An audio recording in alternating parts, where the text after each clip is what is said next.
Muy buenos días, ¿cómo están? Bienvenidos a su programa Aquí y Ahora en la iguana.tv.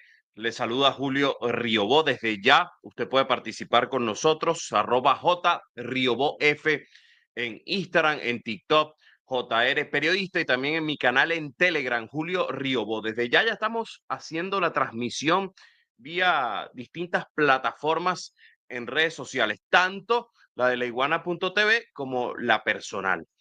Fíjense, hoy es martes 13, ni te cases, ni te embarques, ni de tu casa te apartes, dicen por allí. Nos acompaña Agustín Berríos, economista, diputado a la Asamblea Nacional como candidato ahora. Quiere ser diputado, está de voto lista, me comentaba fuera de cámara. Tengo por aquí un comentario antes de darle la palabra. Dice Eliud Noriega Tineo. Buen día desde la isla de Margarita. Agustín, ¿cómo estás? Gracias por venir a este programa Aquí Ahora y por esperarme. Hay mucha cola en los alrededores de Plaza Venezuela. Buenos días, Julio. Gracias por la invitación y como dicen en el llano, por ser la primera vez que yo en esta casa canto, gloria al Padre, gloria al Hijo, gloria al Espíritu Santo.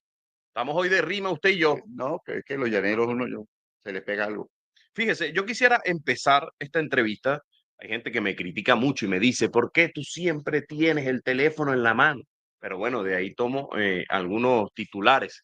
Voy a tomar un titular de la iguana.tv y dice, grave, secretario de Energía de Estados Unidos asegura que Trump quiere usar la fuerza contra Venezuela. ¿Qué me dice un candidato de una de las alas de la oposición venezolana sobre las pretensiones de Estados Unidos contra Venezuela?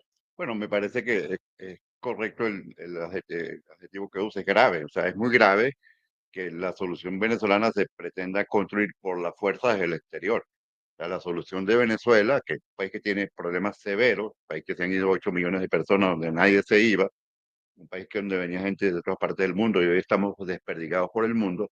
La solución tenemos que construirla los venezolanos desde adentro de Venezuela, con el aporte de los que están afuera, que también son venezolanos, pero nunca por la vía de la fuerza. Nadie nos puede imponer una solución y esa no es solución. Cualquier cosa que se construya sobre esa base no va a ser estable, no va a ser duradera, no va a ser permanente, no va a ser buena, porque ningún país sale de este tipo de situaciones por la vía de la presión externa, de la imposición externa, de manera que es muy lamentable que en el alto gobierno de los Estados Unidos esté privando la tesis de la máxima presión y que haya venezolanos que estén apoyando eso, porque es equivocado, es injusto, es equivocado, es contraproducente, no nos lleva a ningún lado.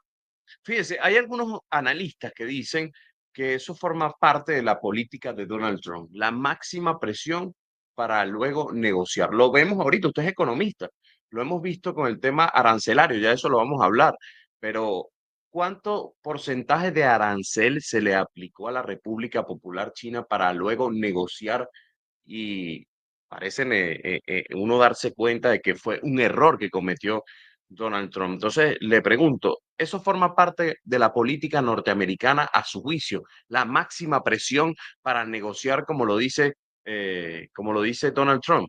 Bueno, yo le he hecho un seguimiento hasta donde puedo a la política de Trump y al personaje Trump. He leído algunos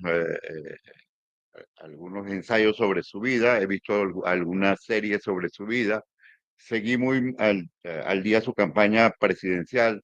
En la campaña presidencial él habló mucho de Venezuela, del Tren de Aragua, pero no era un elemento de campaña importante, porque eso motivaba mucho al electorado americano, el tema de la inmigración ilegal, de la inmigración de gente que ha cometido delitos allá, pero él nunca habló de cambio de gobierno, a diferencia de su primer gobierno. Cuando apoyó a Juan Guaidó. Exacto, él mencionaba siempre a Venezuela, el tema de Nicaragua, pero nunca mencionaba a Maduro y cambio de gobierno.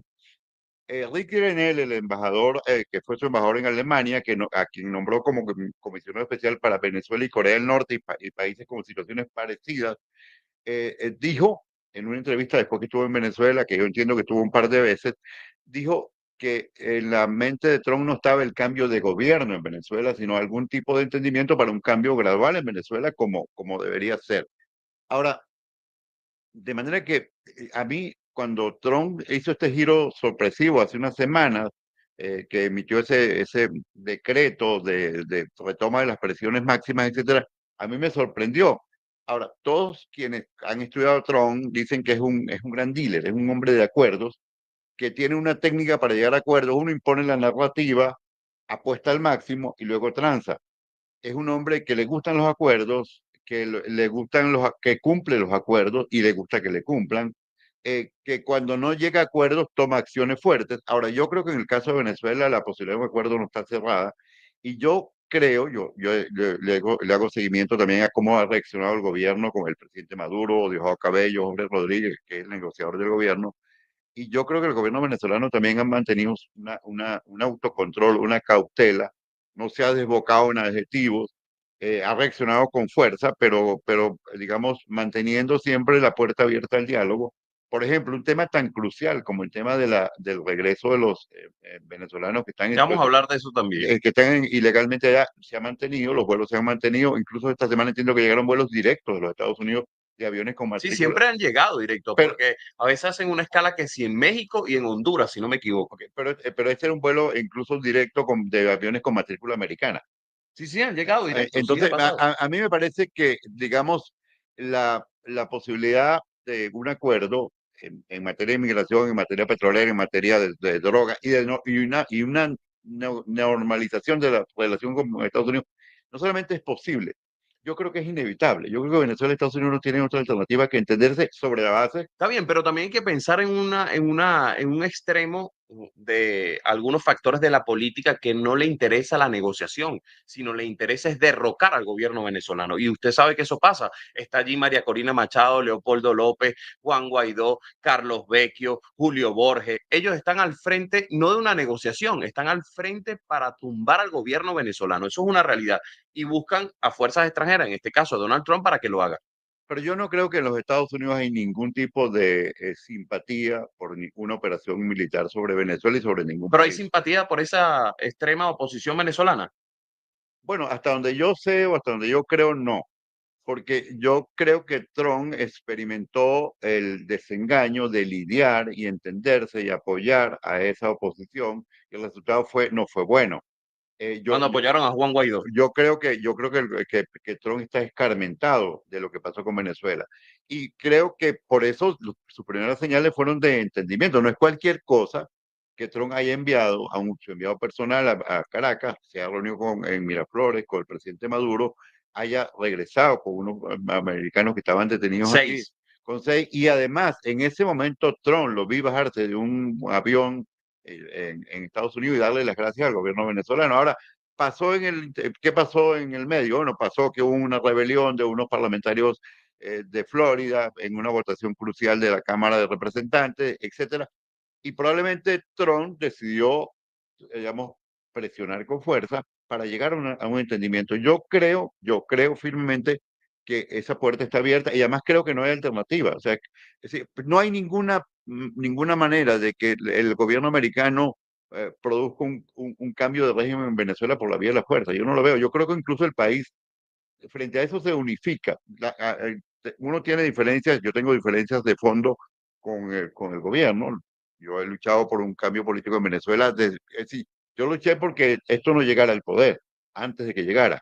Y en estos 25 años he luchado por que cambie, pero creo que el único cambio ahora estoy convencido, Julio, y te lo digo, que el único cambio es por alguna vía de reconciliación y reencuentro. Y incluso yo digo Bueno, y a través del voto, a es el través del voto, pero mecanismo para además, dirimir las diferencias. pero el voto es parte de la solución. Para algunos, No, pero fíjate una cosa, el voto solo no te resuelve tampoco. El voto tiene que estar acompañado por acuerdo. En Chile o en muchos países hay el voto acompañado de acuerdo, porque si no el voto tampoco sirve. Porque si alguien pierde la elección, pero la alternativa de los que ganan la elección es que lo van a entregar a los Estados Unidos o lo van a enviar al exilio o lo van a liquidar. Ahí el voto no vale. La gente, o sea, yo pongo el caso de Pinochet. Si frente a Pinochet la oposición chilena hubiese postulado el peor enemigo de Pinochet no es un tema de constitución, no entrega el poder, porque a la entrega del poder se le va la vida a él y a toda su familia. Entonces, el voto tiene que ser complementado con acuerdos políticos. Y en Venezuela tenemos que llegar a acuerdos políticos sustantivos. se puede hacer un acuerdo, doctor, con esa oposición extremista, esa oposición que firma un acuerdo que le da la mano a algún representante del Estado venezolano, pero hay esa oposición también que detrás de ese acuerdo está planificando golpes de Estado, acciones fascistas, el asesinato de un presidente. ¿Se puede hacer un acuerdo real? Los acuerdos se hacen siempre con quien tiene distancias más extremas, más profundas. O sea, ¿quiénes hicieron la paz? Los israelíes con Arafat, ¿ok? Los enemigos a muerte. ¿Con quién se hace la paz? Con los enemigos. ¿Con quién se hacen los acuerdos? Con los adversarios. De manera que no digas no voy a llegar a un acuerdo con ese porque está en la posición extrema, porque está en la posición extrema, es que necesito llegar a un acuerdo porque no tengo solución por la vía de la confrontación. Ahora, hay que partir del reconocimiento que la confrontación no te lleva a ningún lado en los términos extremos. Entonces, yo recuerdo, yo tuve la fortuna de conocer al presidente Patricio Elwin y él me dio unos consejos para Venezuela en el año 2000. Estaba empezando esto. Él me dijo algunos consejos. Uno, tengan una fecha. Cuando tengan una fecha, ya tienen una posibilidad de salir.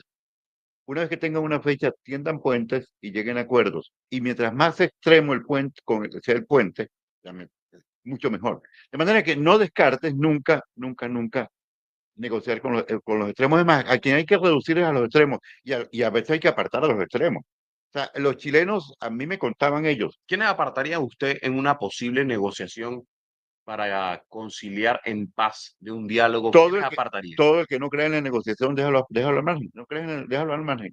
Todo el que crea que la solución es por la vía de la fuerza, déjalo al margen. Se puede negociar estando o teniendo detrás a un tercer estado. Por ejemplo, yo recuerdo, no es un cuento, lo dicen ellos mismos, República Dominicana, estaba allí el doctor Jorge Rodríguez, estaba también Julio Borges, iba a firmar un acuerdo muy importante y según lo que han dicho en reiteradas oportunidades, lo que han declarado es que Julio Borges recibió una llamada de Estados Unidos y decidió no firmar el acuerdo de diálogo. Bueno, quien negocia tiene que tener la fuerza de comprometerse él y no responder no responder a otro. O sea, el negociador tiene que tener capacidad de voltearse a hablarle al pueblo venezolano y decirle, este es el acuerdo que he llegado. Por eso, ¿cómo se puede entonces lograr hacer un diálogo si la mayoría de ese extremo siempre depende de un tercer país como Estados Unidos? Y uno lo ve ahora con el tema de lo que realmente se llama deportaciones. ¿Qué están haciendo? Se llevan un conjunto de venezolanos, póngase, yo voy a poner ese ejemplo, que ese venezolano haya cometido un delito en territorio norteamericano, ¿por qué lo está pagando en un campo de concentración como el Secot? No, yo creo que si un venezolano cometió un delito en Estados Unidos, debe ser juzgado en Estados Unidos con las leyes O en americanas. tal caso, deportarlo a Venezuela. No. Si cometió un delito en Estados Unidos, debe ser juzgado en Estados Unidos. ¿Ok? Y si tiene antecedentes en Venezuela, debe ser regresado a Venezuela. Si está ilegal, que la ilegalidad es una falta, no es un delito grave. Estados Unidos es un país con millones De personas ilegales. Es más, hay millones de mexicanos que entran ilegalmente, por el trabajan tema de los mojados, que le dicen claro, así. trabajan en la agricultura, en los servicios y regresan a México. De manera que eso es parte, digamos, del paisaje americano. Pero si cometió un delito allá si tiene delitos aquí, yo incluso creo que un primer acuerdo, que es fácil para el gobierno venezolano. Yo si fuera gobierno le haría eso como un acto de buena Es voluntad. una propuesta que usted pone. Yo le diría al gobierno americano, mire, yo tengo la información de los venezolanos que tienen vínculos con el Tren de Aragua, se los entrego ¿eh? Para cooperar. ¿No cree usted que eso del tren de Aragua es una narrativa? No, bueno, el Tren de Aragua es una exageración, es una narrativa con fines electorales y tiene una parte de verdad, como todo, porque Claro, porque sí existió el tren de Aragua. existió el Tren de Aragua y en un país que emigraron 7, 8 millones, en esos 7, 8 millones hay delincuentes. Que delincuentes de alta peligrosidad, que ya no tenían mucho que robar aquí, hay que cometer aquí, y fueron a delinquir a otros lados. Pero eso es decir que el gobierno venezolano planificó una invasión militar y la A controla. través de Bueno, bandas criminales. si tuviera eficiencia dominaría el mundo. O sea, eso no es verdad. Eso es una exageración y es una exageración contra Venezuela muy dañina porque estigmatiza el gentilicio venezolano. Yo, por ejemplo, que tengo tantos amigos en Aragua, que he acompañado a Luis Eduardo Martínez, candidato a gobernador allá de Aragua, que tiene un gran chance de ganar, digo, oye, ¿cómo el nombre del estado de Aragua se va a asociar con una banda delincuencial de alta peligrosidad? Eso Bueno, porque hay una extrema derecha y hay un gobierno norteamericano que ha estigmatizado la migración venezolana. ¿No pero cree usted? fíjate una cosa, en el caso de Tren de Aragua, para no dejarlo ahí, hubo un análisis de lo que llaman la comunidad de seguridad de los Estados Unidos, donde están todas las agencias, creo que son 18 agencias de seguridad, las principales son la CIA, el FBI, la DEA, etcétera. De esas, la CIA, que es la más importante, y la mayoría dijeron, eso del Tren de Aragua como una invasión planificada no es verdad. Eso no, bueno, Bueno, lo está diciendo además, hay una noticia esta semana, las agencias de seguridad de Estados Unidos dicen que eso no existe, eso es lo que te acabo de que es una mencionar. narrativa, O como sea, usted me lo pero menciona. incluso hay una cosa muy significativa. La Corte Suprema de Justicia de los Estados Unidos, que es la piedra angular del sistema americano, es la Corte Suprema y la independencia. Son jueces que se eligen en forma vitalicia, ¿ok? Por 9 años, digamos, se eligen en forma vitalicia. Y por un proceso de selección muy exhaustivo, de averiguación, de audiencia del Senado, etcétera. La Corte, que es conservadora 6-3, hay 6 conservadores, 3 liberales, para decirlo en lenguaje americano, votó 7-2 para bloquear que Trump siga enviando venezolanos bajo la ley esta de 1798 Enemigos extranjeros. al SECOT, que no aplica.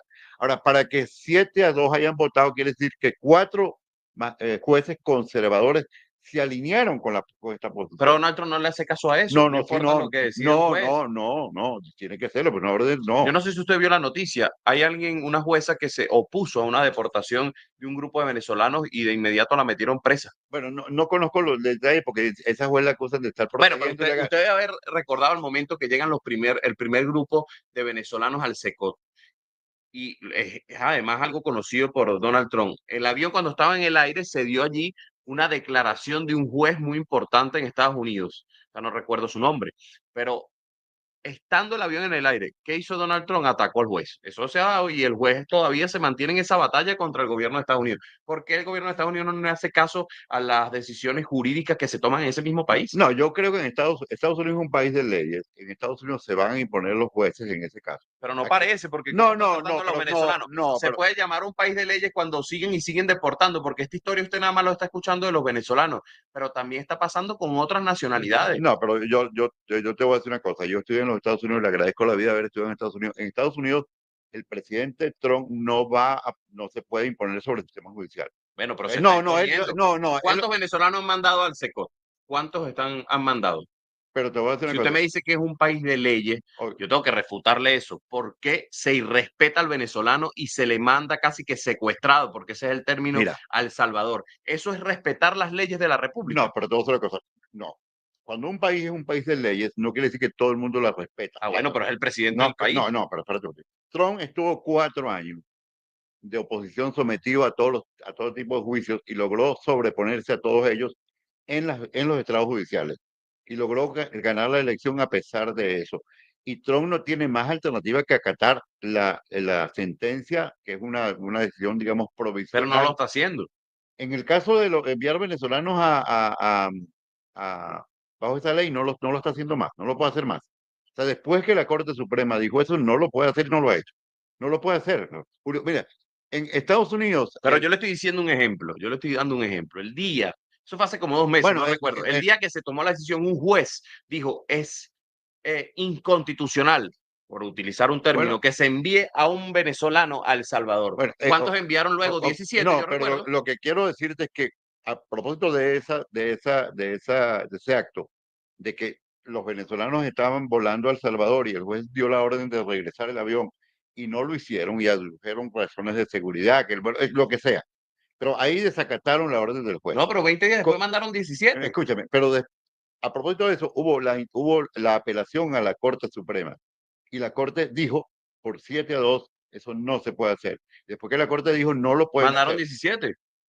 Yo le puedo buscar la noticia, mandaron 17, nunca le han hecho caso, porque póngase que el juez ahorita en este momento no dice nada del tema de las deportaciones, pero hay leyes internacionales que Yo, están siendo no, violadas. yo te aseguro a ti que el presidente de los Estados Unidos no puede desacatar una orden de la Pero yo Corte se lo voy a Suprema. preguntar, ¿hay leyes internacionales que han sido violentadas o no? Bueno, digamos, puede haber El organismo internacional, ¿lo hicieron o no lo hicieron? bueno, pero fíjate una cosa. Entonces no respeten. Yo no creo que Estados Unidos sea un país de leyes. Yo se lo digo claramente. Podrá ser un país de leyes para una cosa, porque tampoco se puede, cuando uno dice que Estados Unidos es un país de leyes, porque Estados Unidos ha invadido otros países. Eso está dentro de la ley norteamericana. Invadir otro país está dentro de la ley que Estados Unidos publique un video en Gaza, de la Franja de Gaza, No, como una red de hoteles. No sé si usted lo vio con Elon Musk, que fue el primero que salió de ese gobierno. mira una cosa, cuando uno dice que es un país de leyes, Bueno, ahí tiene escúchame, varias escúchame, interpretaciones. claro, todo país de leyes es un país donde se violan las leyes también. Ah, bueno, ya ahí está arreglando la cosa. Bueno, no, lo que pasa es que cuando se violan las leyes hay una consecuencia. O sea, las leyes existen. Una gente las cumple, otra gente no las cumple. En todo país hay violaciones a la ley. ¿Ok? Y lo que ocurre en un país de leyes es que cuando se viola la ley hay algún proceso por el cual eso se repara. A veces tarde, a veces tarda mucho, a veces se queda pendiente, pero funciona. ¿Ok? No funciona a la perfección. No funciona a la perfección. Trump ¿Cree dice, usted que hay crímenes de lesa humanidad con lo que se le está haciendo a los venezolanos en El Salvador o no? bueno, es que yo no soy experto en el tema. Bueno, pues no hay que ser experto para entender. No, ¿Cómo lo califica usted? no, es una barbaridad. Yo no voy a hablar como abogado porque no lo soy.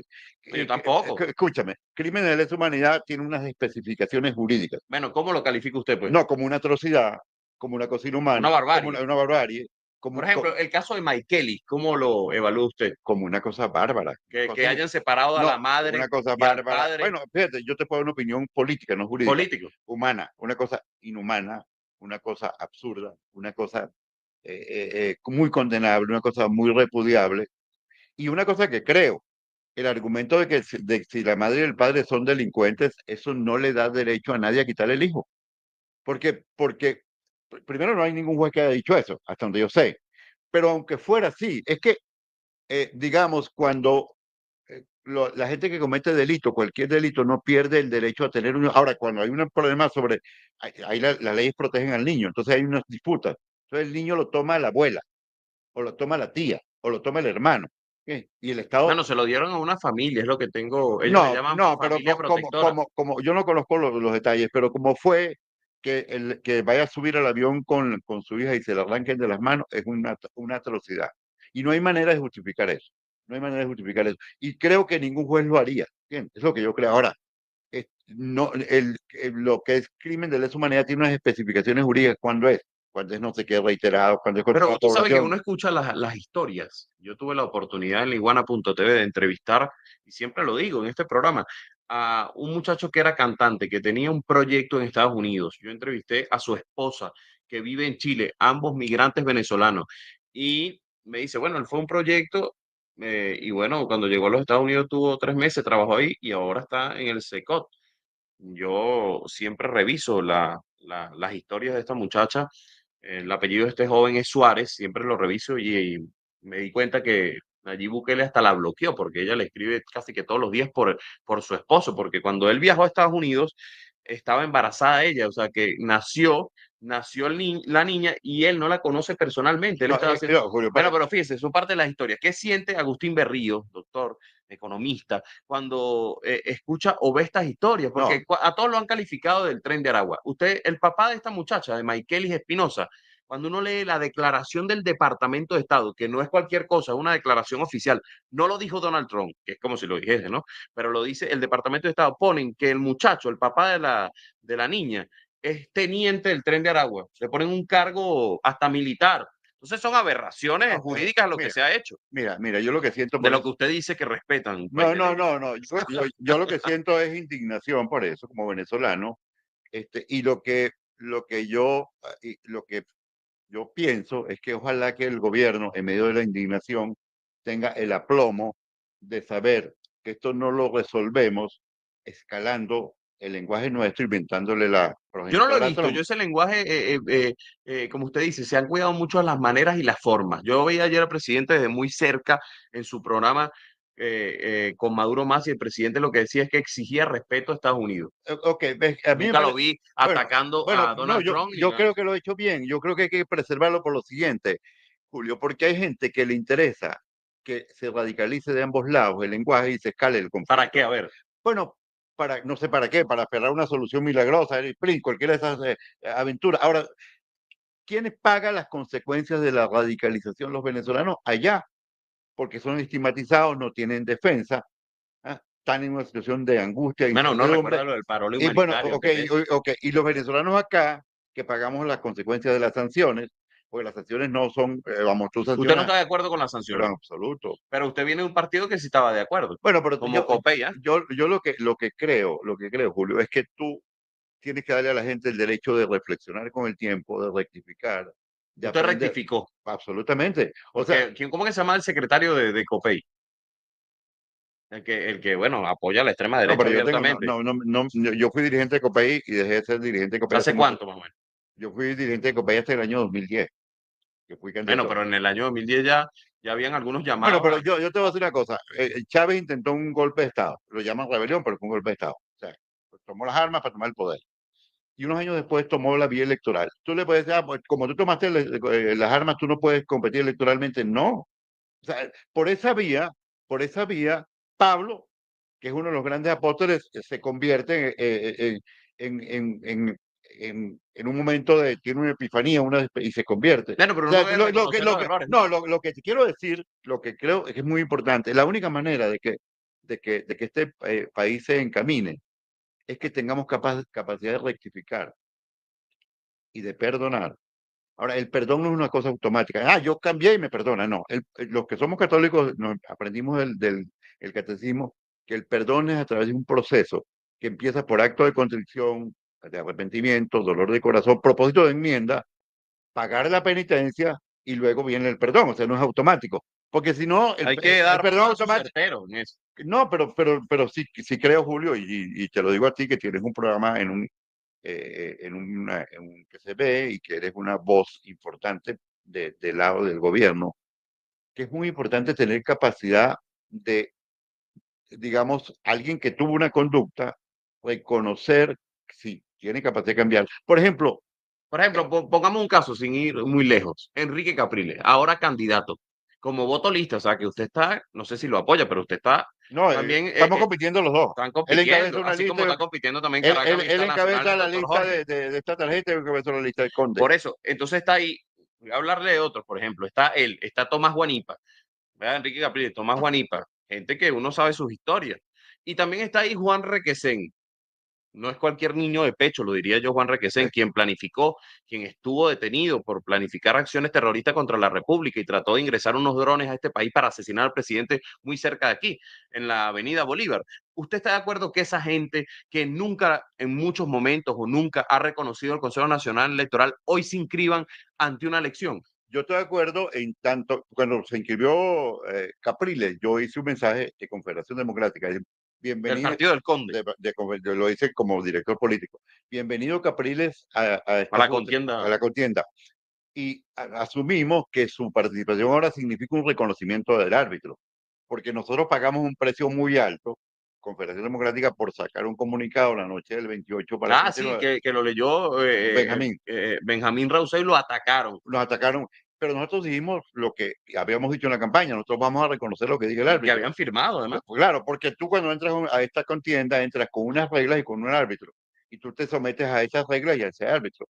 Y tú haces política dentro del Estado, porque la política fuera del Estado es la insurrección, nosotros no estamos en la insurrección. Entonces yo dije, bienvenido Enrique Capriles, pero supongo que esto implica una rectificación. Ahora, lo que tiene que hacer es, lo que no puede, lo que yo no entiendo, es que Enrique Capriles vaya a recorrer el país diciendo que las elecciones las ganó Edmundo González, porque entonces su primer Bueno, yo discurso. lo he visto en algunas Bueno, cosas muy parecidas. yo eso no lo entiendo. ¿Por qué no lo entiendo? Porque entonces su primer discurso en la Asamblea Nacional sería proponer la juramentación de Edmundo González. Yo eso no lo entiendo. ¿Me No se explico? puede estar con Dios y con el diablo. No, yo creo que uno tiene derecho a cambiar, a rectificar, incluso. Pero rectificar de verdad. Capaz hizo una rectificación para ser candidato y ahora tiene ese discurso. No, porque la rectificación tiene que ser producto de una reflexión, tiene que ser auténtica. Yo, por ejemplo, te voy a decir algo que tengo meses ¿En qué diciendo. ha rectificado usted, por lo menos en En la muy, política? bueno, Yo te digo, yo he cometido un grave error en esto y voy a tomar una no, rectificación. yo te voy a decir, la reflexión que yo he hecho y que la hemos hecho en Conde hace 12, la campaña de Conde fue la reunificación y el reencuentro de los venezolanos. Yo he hecho una reflexión y la hemos hecho todos en la Confederación Democrática, que es, eh, por ejemplo, Benjamín no ha tenido que ver con los conflictos anteriores, es un hombre que reparte amistad y sonrisa, pero muchos que estamos ahí venimos de un lado o de otro extremo y hemos llegado a una conclusión. Alguien dijo, Bueno, es que hemos hecho todo por salir de Maduro. Hemos hecho votación, abstención, protestas, sanciones y no ha funcionado. Y yo digo, hemos hecho probablemente todo por salir de Maduro o por cambiar este gobierno. Y probablemente no hemos hecho, Julio, nada por hacer el cambio con el gobierno. Salir de donde estamos como país, un país que está muy por debajo de su potencial, un país que los salarios y las pensiones son muy miserables para el potencial del país. No hemos intentado salir de aquí, del hueco en que estamos como país, con el gobierno. Entonces yo digo, pero ¿por qué no intentarlo? ¿Por qué no? ¿Por qué Ahora no? yo le pregunto, ¿por qué el gobierno sigue ganando elecciones? Y dime una cosa, y si el gobierno gana las elecciones y la inflación sigue y la gente se sigue yendo, Pero ¿cuál es eso el? no responde a mi pregunta. ¿Por qué si la cosa, yo entiendo todo lo que usted escribe, es parte de su reflexión, ¿por qué el gobierno sigue ganando elecciones? ¿Por qué la oposición no ha podido ganarle al gobierno en las urnas electorales? Bueno, ha ganado elecciones, ganó Pero la. ¿por qué no ha ganado últimamente? ¿Qué va a pasar? ¿Qué cree usted, según su análisis? Ustedes como partido lo deben hacer. ¿Qué va a suceder ahorita en la elección del próximo 25 de mayo? ¿Cree usted que la mayoría del chavismo va a obtener la victoria en las gobernaciones? Bueno, yo aspiro que haya cambios y Usted puede aspirar, pero usted debe tener una realidad. ¿Cree que la oposición va a tomar la mayoría de las gobernaciones de este país? bueno, yo creo que si la gente vota masivamente, la oposición, pero lo que pasa es que, por ejemplo, la oposición y el gobierno son conceptos, digamos, binarios. Y hay mucha gente que no es oposición ni gobierno, que lo que busca es un encuentro. Tú me vas a calificar a mí Bueno, usted como, puede buscar un encuentro, pero se necesitan los votos. Más allá de cualquier propuesta. Usted puede tener una propuesta de extrema, pero se necesitan los votos. Usted mira, puede querer Julio, encontrarse con Dios en este momento, pero para llegar a Julio, un cargo de elección popular se necesitan los votos. claro, pero Julio, hay un gran descontento en el país, lo hay. Y lo tiene que haber, porque la situación es para eso. Ahora, si la gente vota y consigue opciones que expresen ese descontento, la gente votará por cambio. Yo creo que debe cambiar el mapa político del país sustantivamente en esta elección, es lo que debería ocurrir. Porque un país que tiene el cuadro económico, social que tiene, no es para que las cosas sigan igual. Pero también es verdad que más allá de lo que usted llama descontento, hay una gente que no confía, que puede estar esperando, la oposición está esperando su voto, y hay una gente que no confía en la oposición venezolana Y, por y múltiples razones. El comandante Chávez decía en su momento, disculpe que yo le recuerde esto, pero se lo voy a decir, que la oposición venezolana es la peor oposición que hay en el mundo. Yo no me pongo capaz de acuerdo con ese término, pero cuando uno analiza todo lo que pasa, hay una oposición que es entreguista, que está detrás, como yo le decía, de planes de golpe de Estado, y hay otras que quieren rectificar, porque de repente dar un golpe de Estado y rectificar no es cualquier cosa. Yo le pregunto, ¿ustedes allí en la Confederación Democrática, esto del Conde, están apoyando a Manuel Rosales? no tenemos ¿Por qué no candidato. lo están apoyando? A ver. Bueno, entre otras cosas, porque no hubo manera de llegar a un acuerdo con él, y nosotros lanzamos una candidatura propia ya y tenemos candidatos propios en todos los circuitos del Zulia, no lo apoyamos. ¿Y qué tal? ¿Quién es el candidato para allá? Un alcalde que tuvo una buena gestión, ¿no? De apellido Atencio y haciendo su trabajo. Nosotros somos una alternativa, nosotros tenemos candidatos propios en 9 estados del país, propios, de un partido que acaba de nacer, que lo ha hecho Por ejemplo, hay gente que no está de acuerdo con la candidatura de Benjamín Rousseff, que dice, ¿cómo yo me quito esa imagen de la persona que cuenta chistes? Yo ni siquiera sabía que tenía 2 años. Yo lo entrevisté también aquí. Me dice, yo tengo 2 años alejado del tema de los escenarios. Y entonces dice, ¿cómo convencer a la gente de que él no está jugando a ser un político en la comedia, o que realmente está dedicado a la política? ¿Cómo convencer a la gente de esto? Bueno, pero para eso es la campaña, para que la gente lo vea, vea su vida, vea su programa, propuesta, lo examine y decida. Yo vi ahorita una encuesta.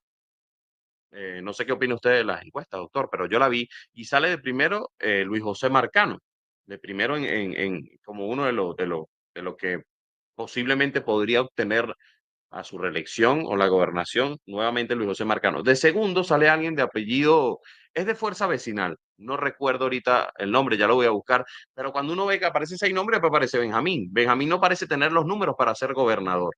¿Usted cree que él decline su candidatura? No, Benjamín tiene una gran simpatía en Anzoátegui, tiene el cariño de la gente, no, le está yendo muy bien donde quiera que va. Vamos a esperar a ver. O sea, Falta todavía mucho. pero faltan 2 semanas. Eso pasa rápido. Para, 15 días faltan, no, ¿verdad? más menos, falta. Pero dime una cosa, ¿para qué anticiparse a publicar una encuesta que paga un partido si estamos a menos de 2 semanas de la elección? Deja que la gente vote deja que la gente se exprese. Ahora, ¿cómo se va a expresar la gente? No lo sabemos. Lula dijo una frase que yo repito mucho, dice, cada elección es un misterio y no se sabe hasta que no se cuentan los votos. Bueno, Simplemente la gente debería votar por cambios. Ahora, claro que hay una gran responsabilidad, Julio, de un país que quiere cambios y la oposición no ha sido capaz de interpretar ese cambio. Y cuando ha tenido la oportunidad, por ejemplo, cuando el país votó por un cambio en la Asamblea del 2015, le dio dos terceras partes a la oposición. ¿Qué hizo la oposición con eso? Bueno, pues decir, en 6 meses se va Maduro. Un error. Pero, o sea, no, una soberbia, un engreimiento. Ah, somos los dueños del país. Mira, es que la única vía para esto, Julio, es tener la humildad de saber que lo tienes que hacer con los demás, que no puedes No acabar puede con solo, no puede solo. no puedes solo. El gobierno tampoco puede solo, porque el gobierno puede ganar las elecciones, pero el gobierno puede pasar la vida entera sobreviviendo, defendiéndose. ¿Cuándo se va al gobierno a dedicar a la economía, al empleo, a que vengan inversiones, a volver a llevar la producción petrolera donde está? Venezuela producía 3,5 millones de barriles cuando esto empezó. Llegó ahorita. Bueno, pero había que recordar también, doctor, el precio del petróleo venezolano. No era el de lo más alto. Usted debe reconocer como parte de la oposición que en tiempos de la Revolución Bolivariana, si se le puede llamar así, o en tiempos del chavismo, el petróleo llegó a su máximo costo. Pero te voy a hacer ¿Es cosa. cierto o no? Pero, Pero dígame, ¿es cierto o no? no, el precio más alto del petróleo fue el tiempo del presidente Herrera Campín. Ah, bueno, ya lo vamos a evaluar. No, no, no, no, no, no, yo te lo siento como, ¿Cuánto costaba? es que hay que verlo en dólares reales. O Pero sea, ¿cuánto costaba? Dígame cuánto costaba. Pues si usted me está diciendo el precio, yo le tengo cuánto costaba con el comandante Hugo Chávez. llegó a $140 el barril. Pero dime una cosa, eso ¿Con no, quién? no con Chávez. ¿Y cuánto costaba en el tiempo? Pero es que en dólares reales, los economistas ajustamos el precio por inflación. O sea, $100 de ahorita pueden ser equivalentes a $20 de 20 años. ¿Entiendes? ¿Me explico? Sí, sí, O sea, sí, una explicación. entonces no puedes comparar dólares nominales con dólares nominales, porque no es verdad. O sea, eso lo puede hacer un no economista, pero un economista sabe que los precios se ajustan por la inflación con el tiempo, se actualizan. De modo que el boom más alto fue en el gobierno de Luis Herrera. Pero te voy a decir una cosa, y te lo digo responsablemente. La incidencia nuestra en el precio del petróleo es mínima, porque nosotros producimos menos del 1% de la producción mundial de petróleo. O sea, nosotros no somos lo que Caldera también creyó que el primer gobierno de Caldera, que el aumento del precio del petróleo que ocurrió en el 73, cuando Caldera estaba cediendo el poder, tenía que ver con que la OPEP se había reunido en Caracas. No, tuvo que ver fue con la guerra en el Medio Oriente. O sea, nosotros no, y esa es parte de la soberbia venezolana. Pensar que porque el presidente venezolano tiene un discurso tal, eso aumenta el precio del petróleo. Eso no es verdad. Te lo digo con toda responsabilidad. Eso no es verdad. Y eso es parte de un engreimiento venezolano, pensar que nosotros tenemos la varita mágica de decir un discurso tal y con eso subir el precio del petróleo. Eso no es verdad. Atribuirle a Caldera el aumento del precio del petróleo, a Luis Herrera o a Chávez es completamente irreal. No tenemos. Mire, hablando, Ahora, ¿sabes una cosa que ajá, te voy a decir esto? sí, sí, Esta mañana porque todavía vi, nos esta quedan algunas mañana, cosas esta que mañana, analizar. esta mañana vi a Trump aterrizar en Arabia Saudita. Y Iba eso, para allá, además venía como custodiado con unos F-16, no sé si vio ese video. sí, claro, además está en una zona muy, muy, muy, muy caliente. Pero lo que digo, si Venezuela estuviera produciendo como podría producir 6 millones de barriles, el primer viaje de Trump hubiera sido a Caracas. Lo que nos hace una potencia mundial a nosotros es llegar a producir 6 millones de barriles. Y los podemos producir. ¿Ah? O sea, nosotros estábamos produciendo 3,5 millones cuando llegó el comandante Chávez al poder. Llegamos a producir 400,000 por las sanciones y por el deterioro de PDVSA y por ¿Cree que una. usted eso sí ha hecho, sí ha tenido una Sí, no, implicación? claro que tiene un efecto. Nos empezamos a recuperar y llegamos hasta 1 millón a comienzos de este año cuando las sanciones se flexibilizaron, la economía respiró. ¿Ok? Ahorita podemos retroceder porque la sola ida de la Chevron y de la Repsol son 250,000 barriles menos. Ahora, si nosotros llegamos a un acuerdo petrolero con los Estados Unidos, normalizamos la relación. Venezuela tiene la mayor reserva. Venezuela produce 6 millones de barriles. Venezuela está entre los grandes del mundo y eso es lo que tenemos que apostar. ¿Entiendes? Eso, un gobierno tiene que apostar a eso. Yo creo, te lo digo, Responsablemente. yo creo que el presidente Maduro tiene margen para eso. Tiene margen. O sea, pasó lo que pasó el 28, hay un cuestionamiento y hay de una porción de la población y de la comunidad internacional y hay un reconocimiento de una parte de la población y de las instituciones del país. Él es el presidente hasta el 2030. Entonces, yo lo he dicho varias veces, él va a tener un problema de cuestionamiento de su legitimidad de origen, de una porción de la población que va a decir eso siempre. ¿Qué es lo que le da legitimidad Bueno, yo de le voy a verdad? decir algo. Nadie habla de la elección del 28 de julio. Pero Eso nada escucha, más está en algunos bueno, políticos. pero está. Y en base a eso hay todas estas amenazas. Pero fíjate una cosa, ¿qué es lo que te da legitimidad? La gestión. O sea, si él se dedica, mira, yo te pongo un caso. En el año 52 ocurrió una cosa, que Pérez Jiménez hizo un plebiscito, el Jovito Jovito Villalba. reclamaba que había ganado, todo indicaba que había ganado, lo montaron en un avión, lo enviaron a Panamá con la Dirección Nacional de URD. Bueno, el Pérez Jiménez se robó la elección. Pérez Jiménez se dedicó a gobernar. 5 años, bueno, hizo la autopista de La Guaira, la autopista de Valencia, hizo las grandes obras que hizo Pérez Jiménez. Bueno, en el año 57, Betancourt, que estaba en el exilio, pensaba que Pérez Jiménez iba a ser candidato, o iba a buscar un candidato, digamos, hubo un acuerdo, porque tenía tal respaldo, porque lo que le importaba a la gente era la gestión. Yo digo, eh, eh, y a esto yo digo, no demos la mirada fija en el 28 de julio, pensemos hacia adelante.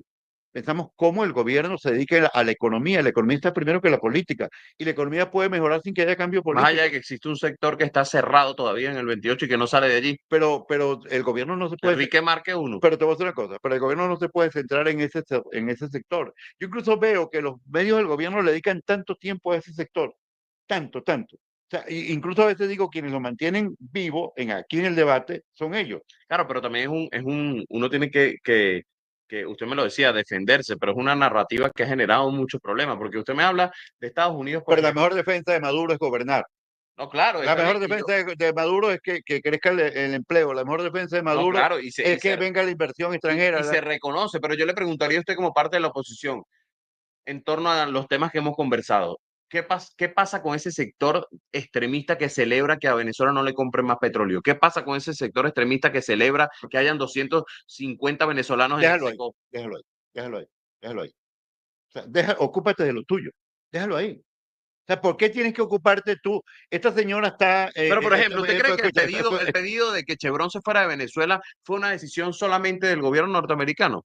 no, yo ¿Quién creo. está detrás de eso? No, ¿Quién está detrás de no, eso? yo creo que cuando alguien pide que Chevron se vaya de Venezuela es una cosa infame. Pero ¿quién está Yo detrás? le di, Pero ¿quién bueno, está detrás de esa decisión de Donald Trump? Yo recuerdo, bajándose de un avión, Donald Trump le preguntaron por la ley de enemigos extranjeros y dijo, a mí me puso el documento sobre las deportaciones, me lo puso Marco Rubio en el escritorio. Yo no lo revisé, yo firmé, como queriendo decir, eso es culpa de Marco Rubio que me puso en esta situación. Por eso le digo, Marco Rubio tiene un nexo completo, directo, preciso, claro, concreto con la oposición extremista de este pero te país. voy a decir una cosa. Yo creo que la influencia de este grupo sobre el gobierno americano va a cesar porque Trump se va a convencer de que eso no lleva a ningún camino. Fíjate este titular, yo que leo Globovisión, dice Richard Grenell, que no es el mejor amigo de Marco Rubio, dicen las fuentes, lo ha dicho distintos analistas de la oposición, no son los mejores amigos, porque mientras Richard Grenell busca negociar, Marco Rubio está detrás de cualquier acción para atacar a Venezuela. Y dice Richard Grenell, advierte que ante ausencia de Estados Unidos,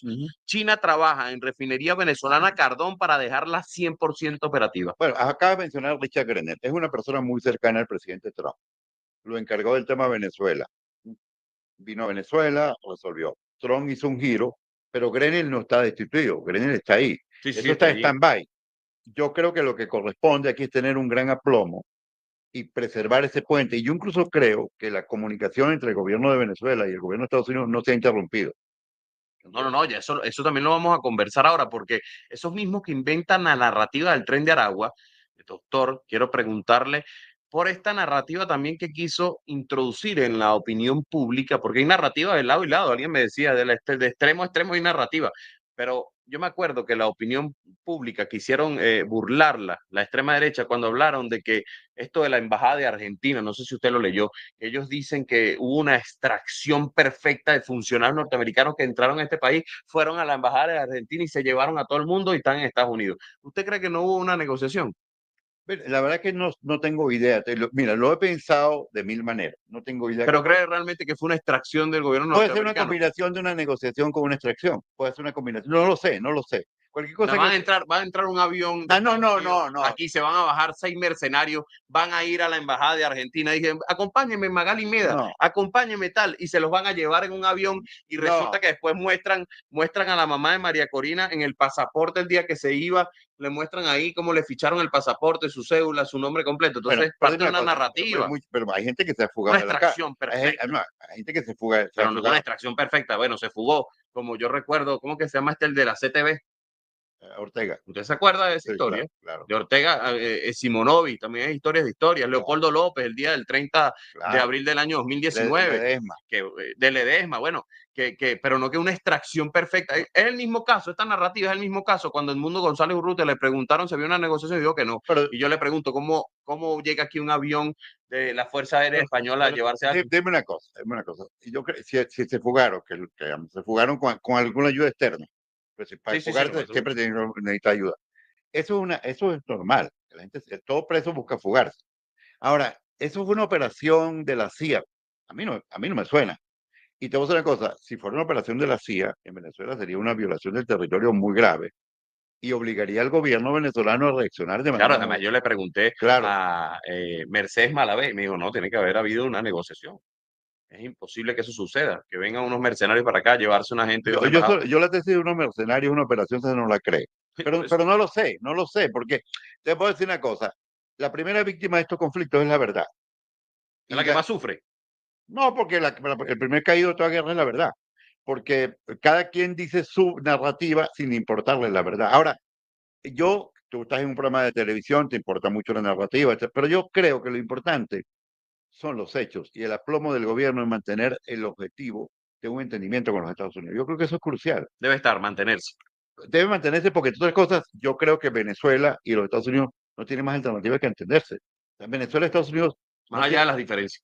pero es que además Venezuela siempre es un país muy digno frente a los Estados Unidos. Venezuela, bajo la democracia, reanudó relaciones con China cuando quiso, con Rusia cuando quiso, en plena Guerra Fría, con Cuba cuando quiso. ¿No se molesta Agustín Berríos, por ejemplo, cuando ve al presidente Nicolás Maduro fortaleciendo relaciones en otros países como China, Rusia, lo que acaba de suceder? No, que me parece muy importante que lo Pues haga. de la extrema No, derecha que no, se no, no, molestan. no, pero yo no Usted soy, sabe cuando un país está en calma, pero digo yo, más allá de la narrativa. Yo escuchaba la narrativa de los medios internacionales, por hablar de uno, lo que dicen los medios, las transnacionales. No, que Venezuela está en guerra. Yo diría lo siguiente: ¿puede un país estar en guerra y el presidente Nicolás Maduro irse 7 días para Rusia, una semana?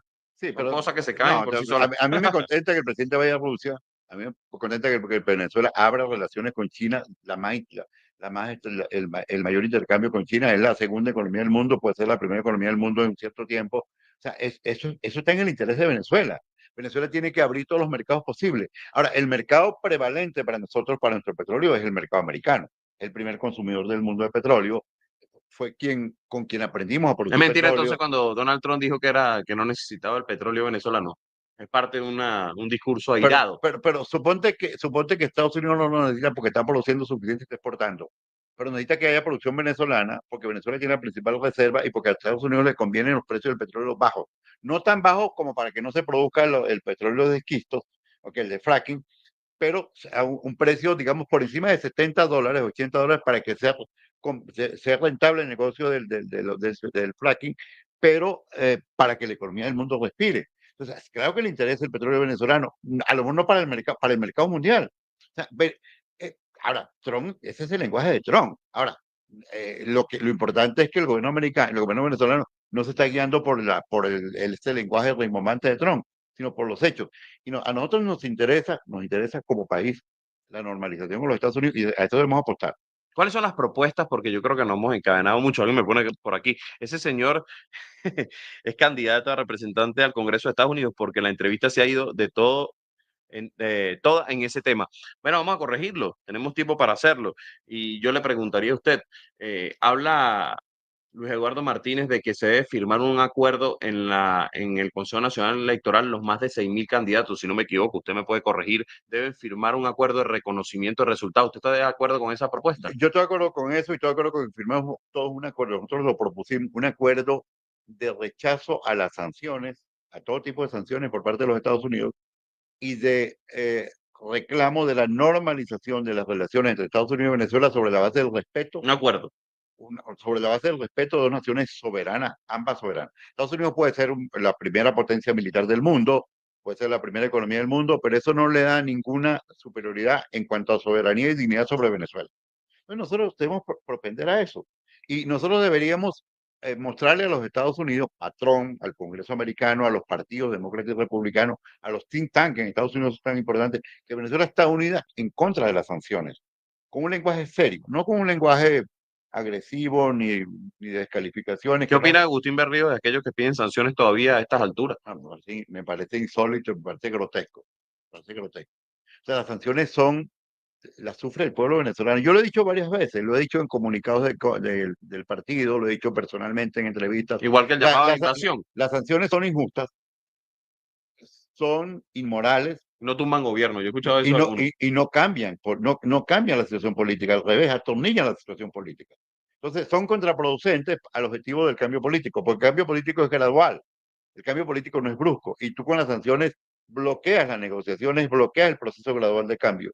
O sea, yo creo mucho que si el 28 de julio la candidatura de Benjamín hubiese tomado fuerza como la tenía antes de la primaria, una victoria de Benjamín era perfectamente potable para el gobierno, porque no es una amenaza.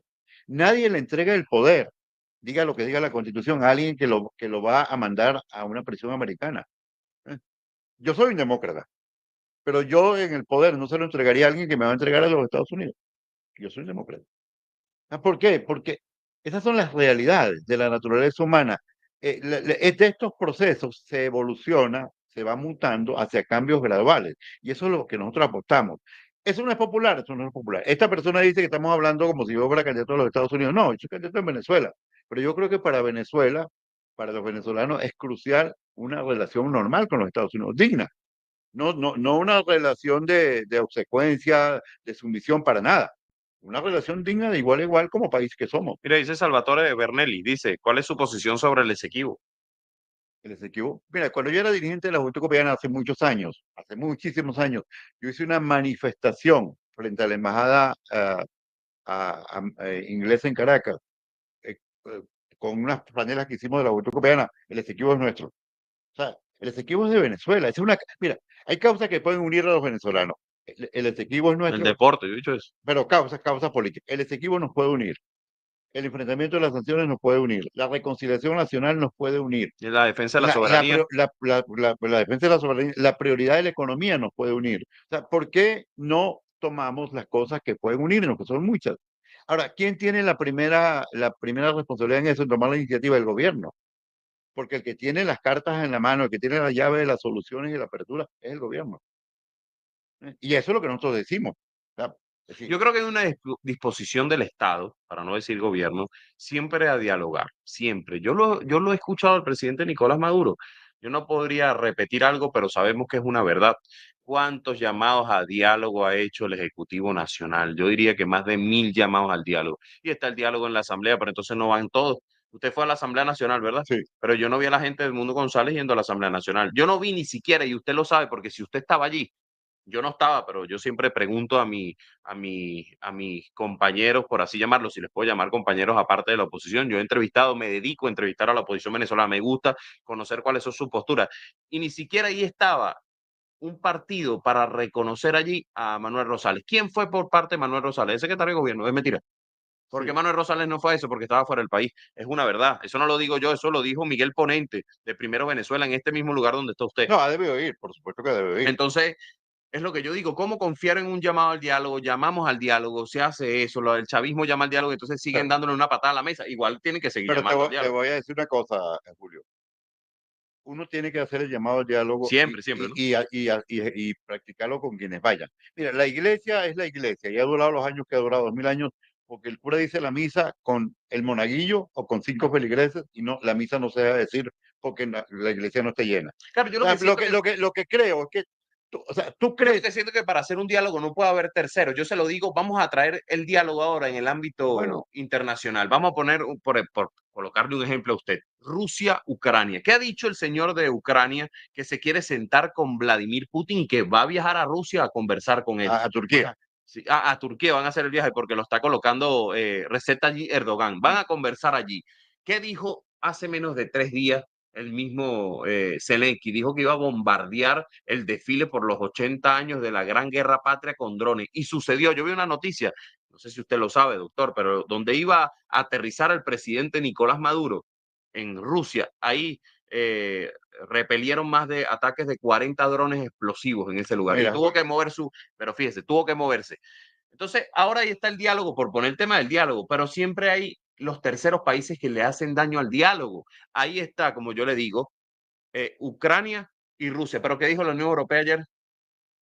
Chantajea a Vladimir Putin. Entonces, uno para dialogar tiene que despegarse de los terceros países, tiene que despegarse. bueno, pero fíjate una No sé cosa, si usted piensa lo mismo. fíjate una cosa, mientras más tensa es la situación, más agudo el conflicto, más dura es la guerra, más necesario es el diálogo. Claro, Bueno, las conversaciones entre Estados Unidos y Vietnam, mientras los bombardeos eran más fuertes en Vietnam, estaban negociando en París. Entonces, no, digamos, cuando tú ves actos atroces que se están cometiendo, o discursos muy radicales o muy dañinos, grotescos, de pidiendo invasión, pidiendo más sanciones, es cuando más tú reclamas el diálogo, si tú crees en él, porque es la única, aquella vieja, la única razón, ¿eh? mientras más aguda sea la crisis, más necesario es el diálogo. Mientras más, a mí hay gente que me dice, yo me acuerdo que me entrevistó estos canales de Miami en la campaña de Benjamín, y me dice, mira, Agustín, Leopoldo Castillo, pero ¿cómo tú crees en la reconciliación con la mamá de Oscar Pérez y no sé quién más, y no sé quién más, y no sé quién? Le digo, mira, mientras más sea agudo sea eso, más importante es la Bueno, y reconciliación. eh, Bueno, le pone el ejemplo de Oscar Pérez. Yo preguntaría, usted que tampoco quiero retroceder tanto el tiempo. Yo recuerdo que en la situación de Oscar Pérez, este señor que usted ve fue el que leyó el comunicado del gobierno venezolano. ¿Qué pasa en otros países cuando una persona hace armas contra la República? no, pero ¿Qué fíjate, pasa? Pero contésteme. ¿Qué pasa cuando un ciudadano hace armas contra la no, lo República? enfrentan con las armas de la República. Claro, pero a lo que voy. Pero, digamos, el punto es que uno tiene muchas razones para el dolor, para la indignación, para la rabia, pero uno no puede dejar nunca que la rabia se le convierta en rencor y en odio, porque bloquea la solución. El odio te bloquea. Entonces, en Venezuela hay muchas razones para la indignación. O sea, tú crees, yo me pongo a ver cuánto es la pensión que yo tengo como Usted es pensionado. pensionado. Son 130 bolívares. O sea, a mí me descontaban como trabajador $50 mensuales, entre lo que yo pagaba y lo del patrono. La última vez que trabajé, ganaría $800, $1000. Y ahora no es menos de $1 a mercado. Ahora, eso es justo. Ahora, eso se puede remediar, claro que se puede remediar. ¿Cuál sería la propuesta que usted llevaría Mira, a la Asamblea Nacional? yo, Usted que es economista en el ámbito financiero de este país, por que ejemplo. pongamos la economía primero que la política. Y que digamos, podemos mejorar la economía incluso antes que haya un cambio político. Hay quienes dicen, no, es que en Venezuela no vamos a mejorar la economía si no hay un cambio político. Ahora, y si no hay un cambio político, entonces tenemos que seguir con las pensiones de hambre, con los salarios de hambre. O podemos perfectamente hacer un esfuerzo para entendernos, para que haya espacio para la economía, para que aquí había una cierta mejoría de la economía sin haber cambiado ¿Usted cree radicalmente. en eso? Había en los últimos 3 años una mejoría, se había logrado estabilizar el dólar, se había logrado aumentar la producción petrolera a más de 1 millón de barriles, se había logrado, digamos, que reabrieran muchas empresas, que se dejaran de ir muchas empresas del país. Ahora, y entonces frente a eso hay gente que dice, no, hay que retomar la política máxima presión. Hay que Que lo celebra, que lo bueno, celebra. no, lo pide y lo celebra. Es una cosa grotesca. O sea, no solamente Estados Unidos no le compra petróleo a Venezuela, no quiere permitir que nadie le compre. Bueno, lo han dicho Bueno, claro, abiertamente. Lo dice María Corina pero Machado, tú, nombre y pero tú, pero apellido. hay que asfixiar a Maduro financieramente. Vas a financiar a Maduro. Financias asfixiar al pueblo venezolano. Entonces yo digo, pongamos la economía primero. Porque los empresarios que sobreviven en Venezuela y que luchan, entonces los acusa de enchufados, de estar entendidos con el gobierno. No, la A obligación. ustedes le dicen que son los colaboracionistas del régimen por participar en una elección el próximo 25 de mayo. ¿Qué me dice de ese adjetivo que le ha creado usted la extrema derecha? Que nosotros somos inmunes a eso, pues lo que hacemos lo hacemos con nuestra conciencia tranquila. Yo no tengo ¿Dónde ningún, queda el llamado de abstención? es un error. Yo no voy a descalificar a los que llaman la atención con epítetos. Yo voy a decir, están equivocados, hay que votar cada vez que se pueda, hay que luchar porque haya mejores condiciones, pero hay que votar en las condiciones que haya. Porque el voto es un instrumento de lucha y es una forma de organizarse Los que llaman a no votar, ¿a qué llaman? A la nada, al vacío, a quedarse en la casa. ¿Y eso a qué te conduce? Hay quienes, ayer me dijo una persona, Agustín, ¿y qué se gana con votar? Yo le dije, bueno, ¿y qué se gana con no votar? Con votar te movilizas, con votar te juntas con otros que están votando. Con no votar, ¿qué haces? Te apartas, te aíslas, te desconectas de la gente. Fíjese, usted que maneja el tema del tema económico, ¿qué opina de como una propuesta? Porque yo he visto a varios sectores. El día de mañana yo voy a entrevistar a Ricardo Cusano, que si no me equivoco fue parte de Fede Cámara. Fue Usted presidente de Cámara. fue presidente de Fede Cámara y hay una Fede Cámara diferente a la del año 2002. Yo lo he dicho en reiteradas oportunidades. ¿Qué tan importante es el Consejo Nacional de Economía Productiva? Si a usted, doctor Agustín Berríos, lo llama para formar parte del Consejo Nacional de Economía Productiva, de dar su propuesta, ¿usted acudiría? Totalmente. Yo te voy a contar esto. Yo se lo conté el otro día en un programa de televisión. A mí en el año 99 yo era diputado y Nicolás Maduro era el jefe de la fracción del MBR y Cilia Flores era la subjefe de la fracción. Y el presidente Chávez propuso la creación del Fondo Único Social. Y yo intervine, subí a la tribuna de oradores y dije que eso había que aprobarlo porque se necesitaba transferencia neta a los pobres por la situación social del país. Me aplaudieron mucho la bancada de la oposición, de la que yo era parte, y la bancada del gobierno, de la que encabezaba Maduro. Y después que yo terminé mi discurso, vino Maduro a mi curul, con Cilia, y vino, mira, Agustín, tú debes ser el ministro de los programas sociales del comandante. Ok. Y nosotros se lo queremos proponer. Yo le dije, bueno, ni me va a nombrar ni yo voy a aceptar porque yo no soy parte de esto. Pero yo lo recuerdo mucho como un gesto de buena fe de él. Y yo digo, si Maduro me escuchara, yo le hablaría de la prioridad de la economía, le hablaría de que no pierda, de que mantenga el aplomo frente a los Estados Unidos, que mantenga la mano tendida con mucha dignidad para un acuerdo, que le dé prioridad a la economía.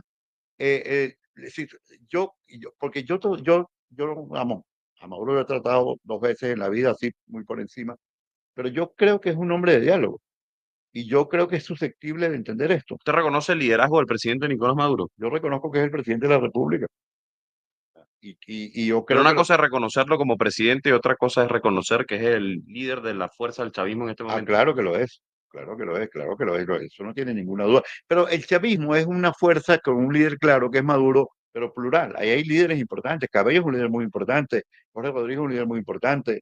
Eh, ¿Por qué no pasa eso con la oposición venezolana? ¿Por qué uno no puede decir en la oposición hay un líder y usted me responde, así hay un líder y es este y también hay líderes importantes? bueno, porque tiene otra naturaleza, mucho más plural, porque ha tenido procesos muy traumáticos de división, de fractura, porque yo creo que en la oposición está haciendo un efecto muy nocivo el radicalismo de unas redes muy impulsadas desde el exterior. Porque Mucho dinero. no, más rabia que dinero. Yo, por ejemplo, creo que hay gente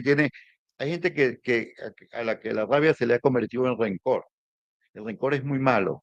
El rencor te va secando el espíritu. Y que no se logra nada con el rencor. Mira, En la política dicen eso. yo te voy a decir una Usted me cosa. lo puede ratificar. No, yo siento mucha indignación con lo que hay en Venezuela, pero no dejo a mí, yo tengo será por mi fe católica, a mí la rabia no se me convierte en rencor.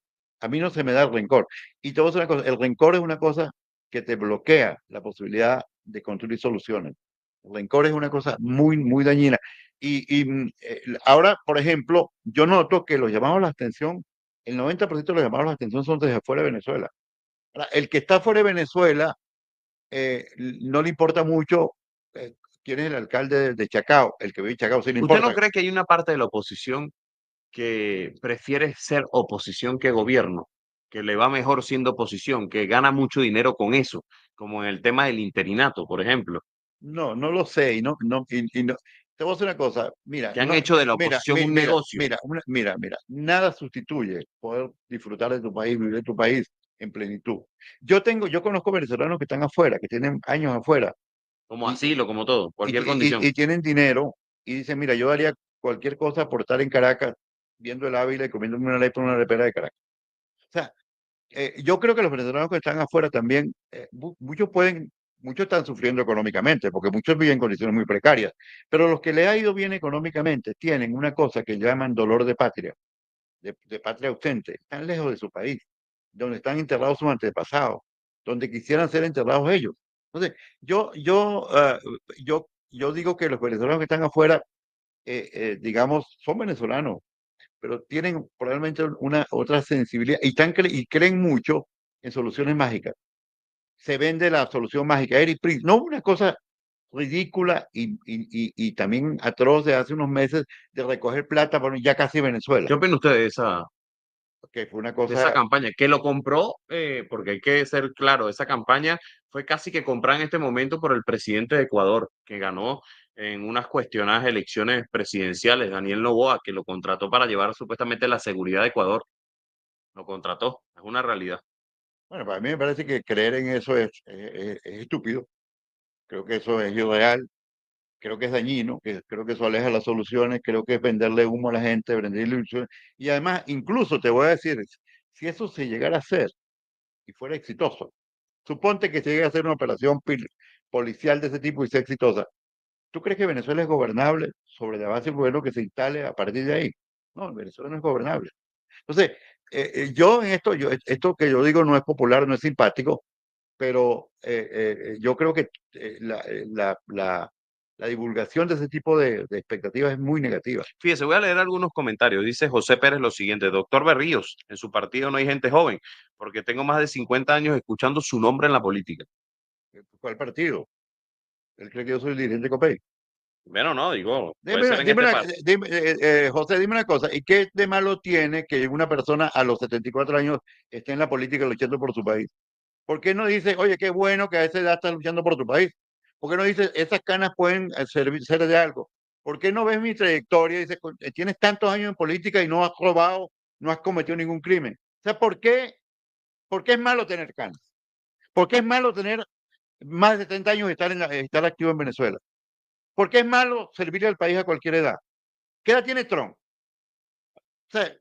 ¿Por qué cuestionar? Eso es una cosa, en Venezuela ha sido infame. La idea, primero justicia se fundó con la idea, tienen que tener 30 años. ¿Y qué hicieron los de 30 años? Se volvieron viejos, ¿ah? Con discursos equivocados. Si algo es malo es desconocer la historia, desconocer la experiencia, desconocer la sabiduría, desconocer la vida de cada quien. Dime, tienes 50 años y hiciste esto mal y esto mal, pero no me digas tienes 50 años y eso es malo. Otro, No, por Dios. otro comentario dice Salvatore Bernelli, dice lo siguiente: piensa el señor opositor que fue un atraso para el país truncar el gobierno de Pérez Jiménez, que desarrolló Caracas y llevó a Venezuela a tener energía nuclear y recuperar el Esequibo, no congelarlo. Oh, yo no voy a echar mi mente 60, 70 años atrás a ver si se hizo bien o se hizo mal. Yo creo que Pérez Jiménez tiene un lugar en la historia importante, positivo. Yo creo que hay que reivindicar lo bueno y es una etapa. Los pueblos tienen que aprender a pasar la página. Como cuando uno lee un libro, uno lee una novela, uno lee una página, le gusta mucho y pasa a la página siguiente. Yo estaba viendo porque me puso mi nieto a ver la Guerra de la Galaxia y él ve el capítulo, el capítulo 3 y voy a ver el 4. O sea, yo no me puedo quedar en el 3 todo el tiempo. O sea, por Dios, ¿cómo vamos a estar ahorita juzgando qué pasó el 58? Vamos a ver qué pasa en el año 25, qué pasa en el año 26. El 25 de mayo. Claro, qué pasa y qué pasa después del 25 de mayo, porque pase lo que pase el 25 de mayo, el 26 de mayo el país es el mismo. ¿Entiendes? Entonces, entonces no, lo que no podemos hacer es quedarnos como la mujer de los mirando hacia atrás, porque nos vamos a convertir en estatua de sal. O sea, con la mirada fija en el 28, con la mirada fija en el 98. No, no, de ahí sacas experiencias, y ahí sacas lecciones. Pero tú pasas la página. Cuando tú pasas la página, tú no rompes la página, tú no quemas la página. Tú simplemente la metes aquí, lo que sacas bueno de ella, Y se sigue. y sigues adelante. Mire, otro comentario, dice William Crespo: el problema de la oposición venezolana es que en estos 25 años todavía no han asimilado que perdieron el poder y nunca han tenido una postura democrática y coherente como oposición. No Con me, el pides, signo igual, cero credibilidad. no me pides a mí cuenta por la oposición venezolana, yo no he sido jefe de la oposición venezolana, yo soy un militante del cambio político en Venezuela. Y creo que el cambio político en Venezuela hoy día, después de haber luchado de mil maneras, el único cambio posible es un cambio por la vía del reencuentro y la reconciliación. Y creo que el cambio hay que construirlo con quienes están en el gobierno y no sobre la base que hay que erradicar a los que están en el gobierno. ¿Le parece bien tener un candidato, hablando de otro de los temas electoral, tener un candidato en la Guayana Esequiba, Me parece un bien, me representante? parece bien, me Eso parece no bien. atiza el No, conflicto. bueno, pero te voy a decir una cosa, el conflicto lo ha atizado también Guyana, digamos, explotando el petróleo en zonas que están en reclamación. O sea, nosotros tenemos que subir siempre de forma política y diplomática el tono sobre el reclamo, porque ha habido abuso de Guayana Esequiba apoyada por las transnacionales del petróleo. Usted lo tiene claro que la Corte Internacional de Justicia no tiene jurisdicción en este caso. Yo estoy claro que el instrumento central para defender nuestro reclamo de ese territorio es el Acuerdo de Ginebra, que fue el gran logro diplomático de la democracia llamada de la Cuarta República, que fue un acuerdo, y yo creo que hay que reconocerle al presidente Maduro que dio el paso de decir el Acuerdo de Ginebra se reivindica como el gran instrumento para que Venezuela haga valer sus derechos sobre el Esequibo. Mire, dice José Gregorio Guarepe Tebres.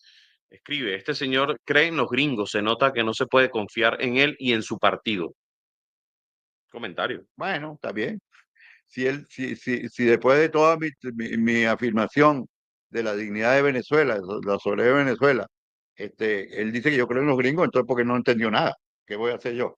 Ramón Servo coloca la Sayona, me imagino que María Corina Machado se imaginaba que ella pudiera gobernar este país. El odio que ha generado implica que debería eliminar un altísimo porcentaje de venezolanos que la odien. ¿Qué opina Agustín No, Berrío? Por eso llamado. ¿Usted se acuerda que en la campaña esta que ella tomó por Edmundo González Urrutia, ella decía, vamos a exterminar, usted que me habla de diálogo, ¿qué opina de ese llamado a exterminar el chavismo, el socialismo, lo bueno, vamos a es que acabar? cuando yo te hablo de diálogo, te hablo de que ese no es el lenguaje.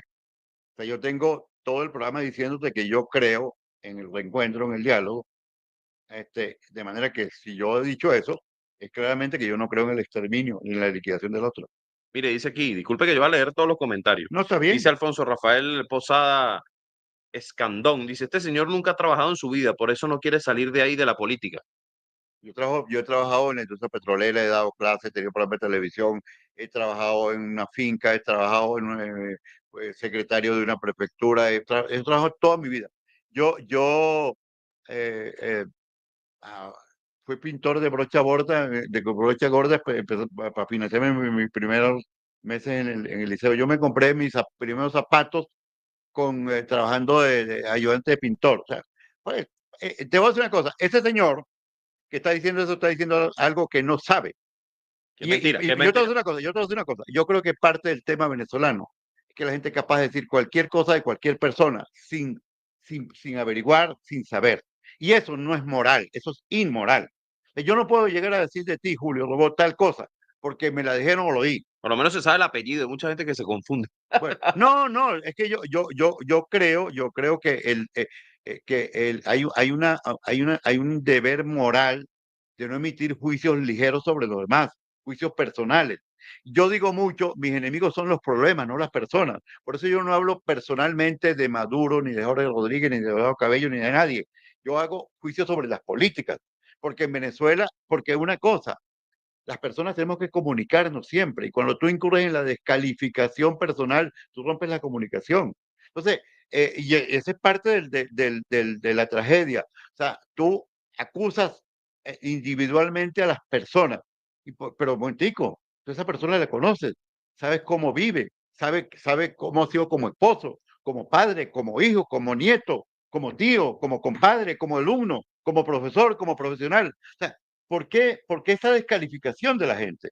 Y es muy común en las redes, Sí, sí, porque se decía. las redes son la guarida del anonimato, desde el cual la gente dice cualquier cosa sin rendir cuenta. Las redes son el imperio de la impunidad, porque la gente es capaz de decir cualquier cosa y no rendir cuenta por eso. Y eso no está bien. La Y, verdad no y, está en las redes. Se lo digo, ¿sabes no, por qué se lo no, digo? Yo una vez no, escuché al presidente Nicolás Maduro no, haciendo una no, reflexión y decía, tienen que ver cómo es la campaña, lo que uno ve en las redes no es lo que está en la calle. No, las redes son el reino de la mentira y de la manipulación, absolutamente. ¿Entiendes? Se pueden divulgar verdades. Hay muchas verdades que solamente se filtran por las Está redes. en riesgo la verdad, como También dice es usted. verdad.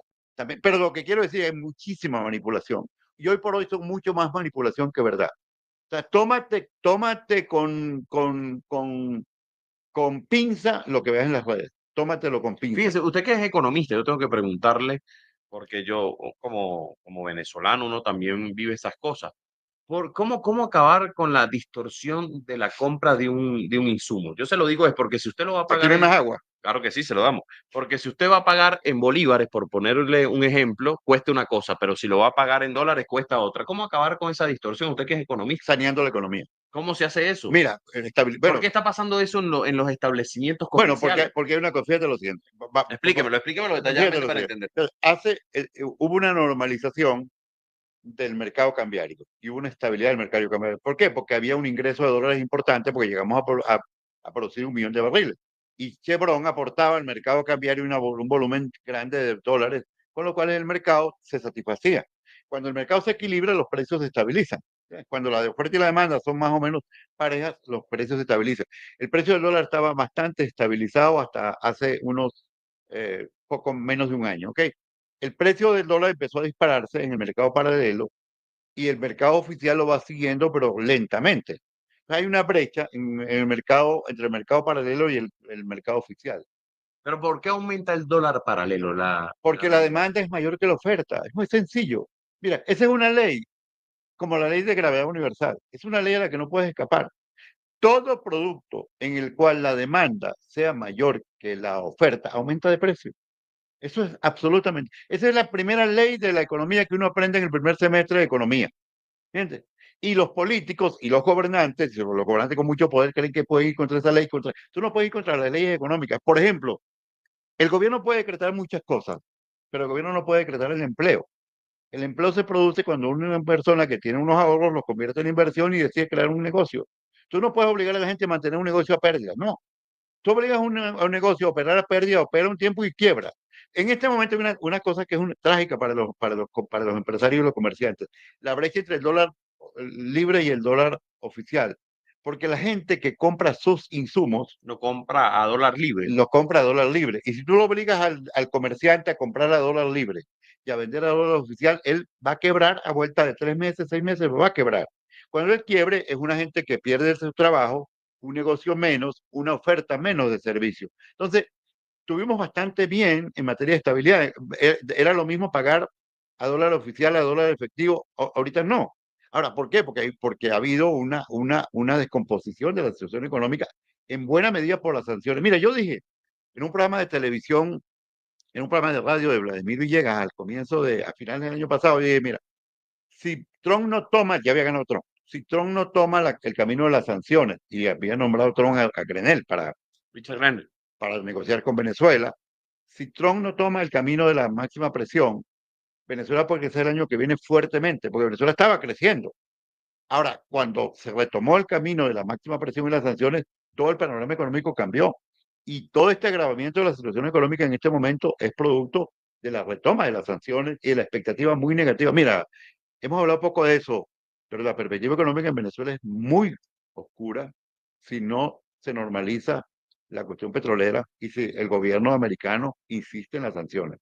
Hay que ver qué sucede también entre lo que yo le decía, hay que ver qué sucede entre esto que ha pedido la extrema derecha de que ningún país le pida petróleo. Yo creo que el presidente venezolano, porque lo ha dicho también ahí la vicepresidenta ejecutiva de la República, quien, bueno, está al frente de PDVSA en este momento de la economía de este país, ella dice que ya se tenía un plan previsto para la salida de Chevron. Pero yo tampoco entiendo la posición de Estados Unidos muchas veces, porque yo no quiero caer en el tema de Estados Unidos, pero usted lo sabe.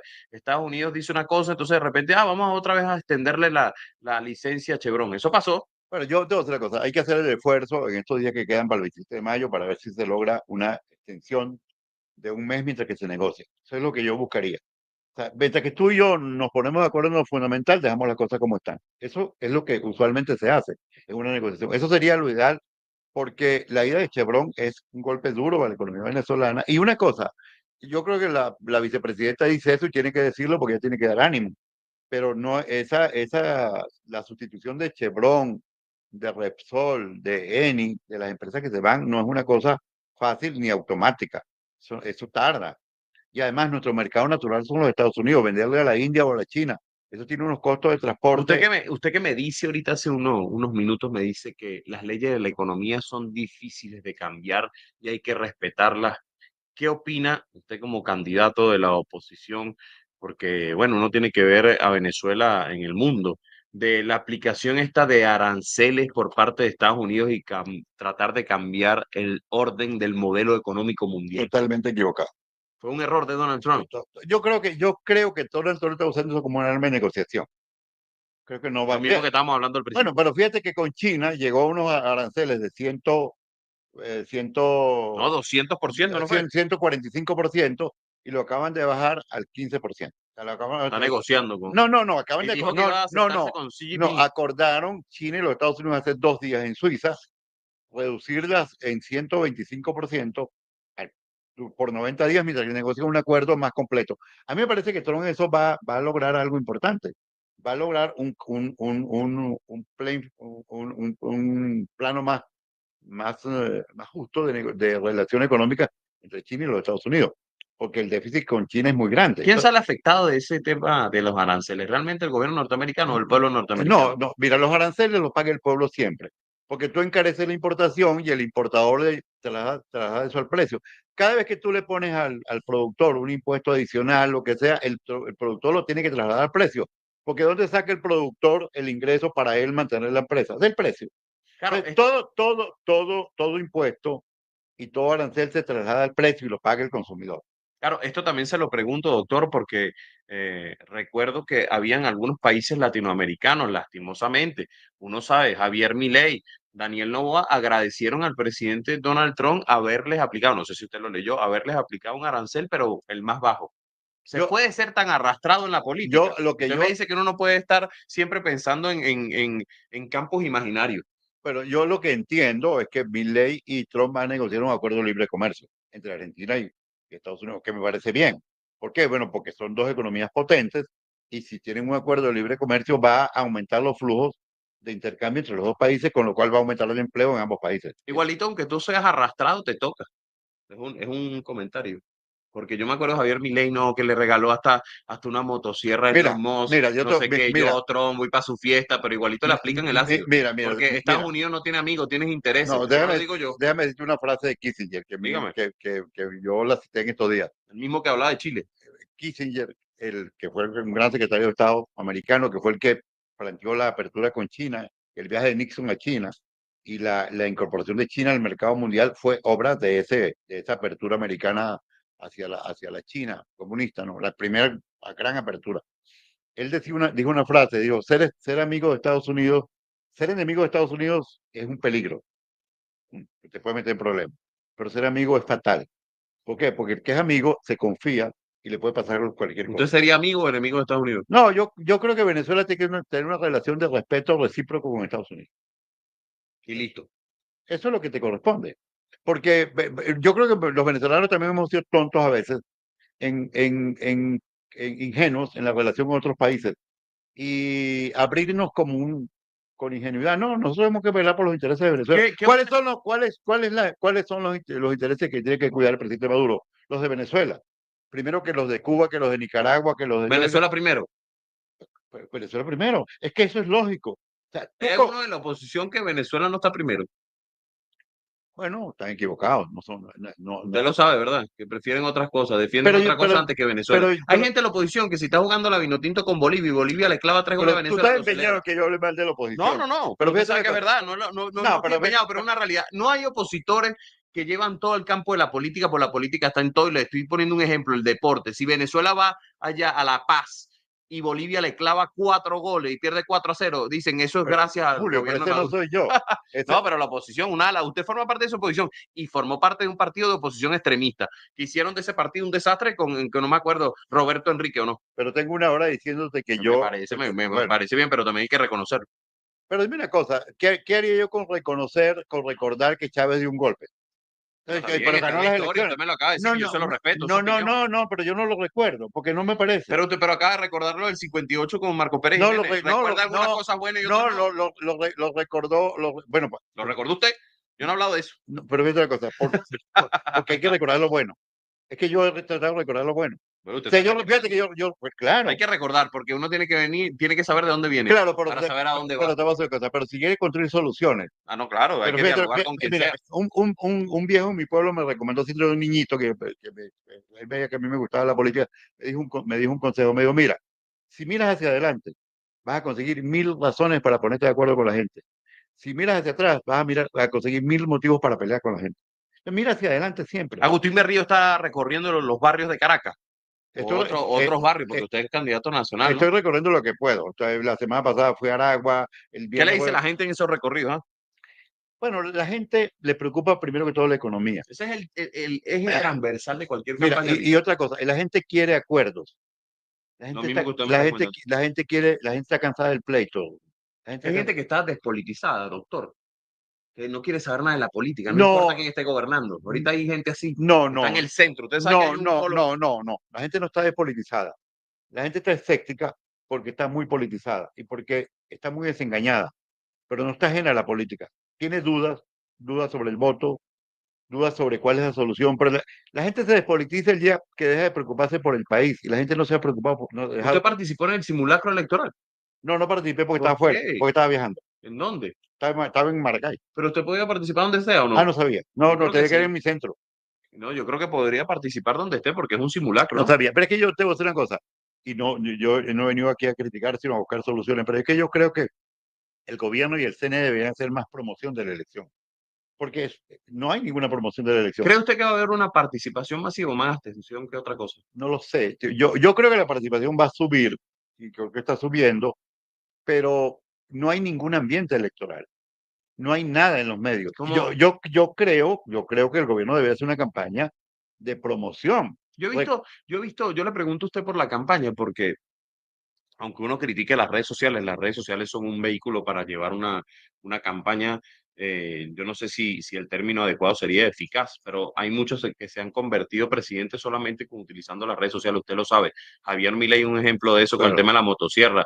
Yo me acuerdo que por WhatsApp Jair Bolsonaro se convirtió en presidente, porque bueno, utilizaron esa estrategia, pero yo veo que hay poca también. Usted me habla de la difusión del Estado, pero yo he visto en Venezolana de Televisión, por cual además yo soy vicepresidente de información, y veo ahí a los candidatos del chavismo recorriendo y tal, pero yo busco a veces en redes de la oposición y no los veo.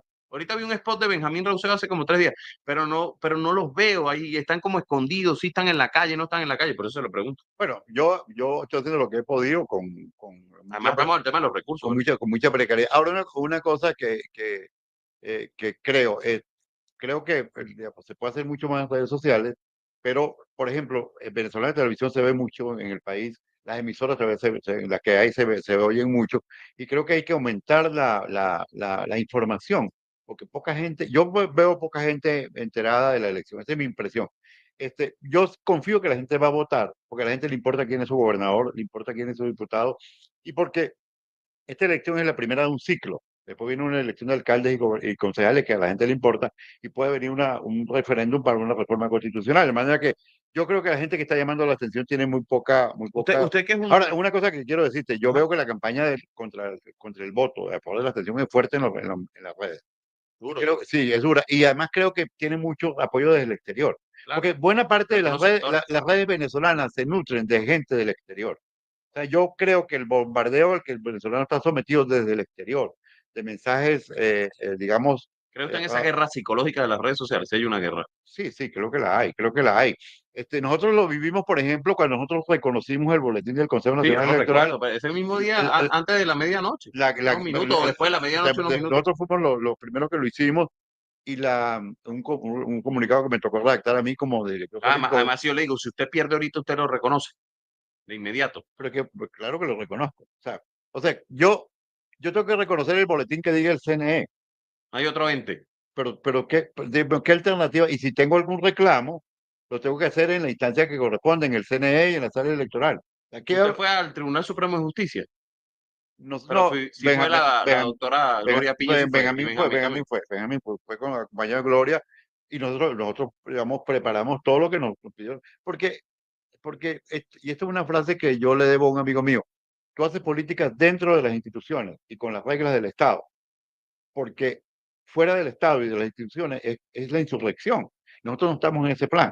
Bien. Ahora, quien esté contando con que la solución de Venezuela va a venir en un portaaviones americano está completamente equivocado. Y entonces apuesta a eso que no tiene ninguna posibilidad de que ocurra y si ocurriera no funcionaría.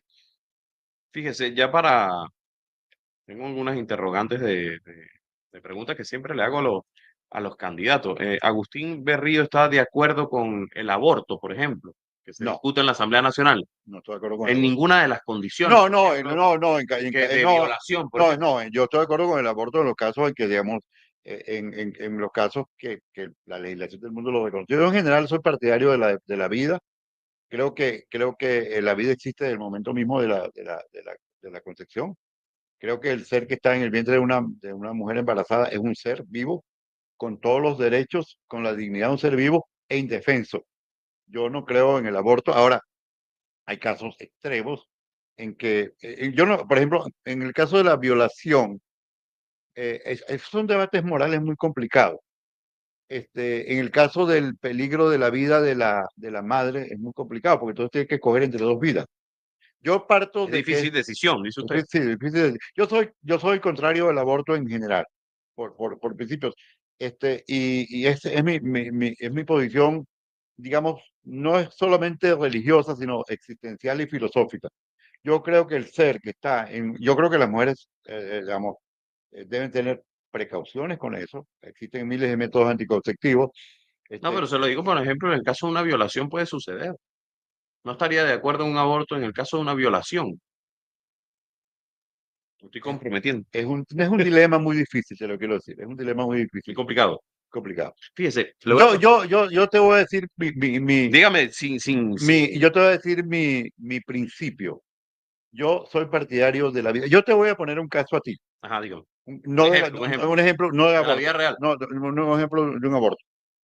Te voy a poner un caso de un presidente eh, eh, centroamericano que le secuestraron la hija, la guerrilla. Y él, ante el secuestro de la hija, tuvo un gran dilema moral. Los dilemas morales son muy difíciles de resolver. Y tú solo los resuelves tú en el momento. No los resuelves, no tienes códigos para eso. O sea, tú no puedes tener una fórmula para los dilemas morales. Pues son morales, eso lo resuelve la conciencia en el momento. Entonces, este presidente puesto en el dilema de sacrificar la presidencia o sacrificar la hija, sacrificó la presidencia. Y el presidente Herrera, que yo quise mucho, admiré mucho, y yo le debo mucho a él como lecciones humanas, me dijo un día, oye, fue Napoleón Duarte, me dijo, yo comprendo el drama de Napoleón. Napoleón vivió aquí exiliado y aquí regresó a El Salvador y lo eligieron presidente. Fue el primer presidente de la democracia después de los gobiernos militares de El Salvador. Digo, yo, puesto en el dilema de Napoleón, no sé qué haría. Fíjate, yo no sé qué haría. Y yo le digo a mis hijos, cuídense, porque yo no sé qué haría. Esos son dilemas, Julio, en que tú no sabes qué haría y tú no tienes fórmulas para eso.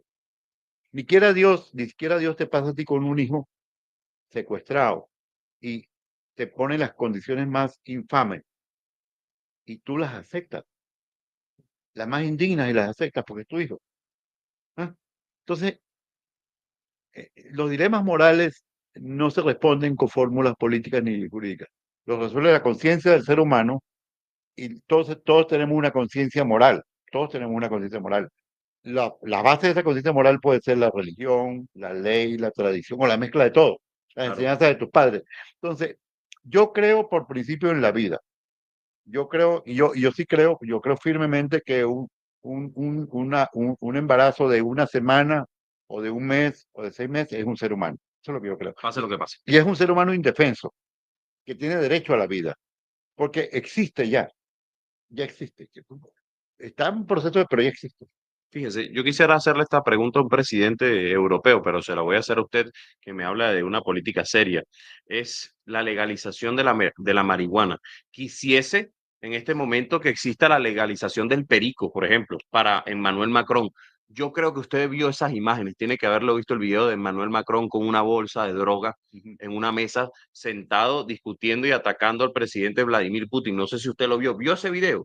No, no lo he visto. No lo he Ahora, visto. Bueno, pues se lo voy a mandar porque es un escándalo mundial. Lo que pasa es que cuando los escándalos mundiales a través de redes sociales son para los presidentes de extrema derecha o los que no son progresistas, eso no camina en redes sociales. fíjate lo que Pero lo vio.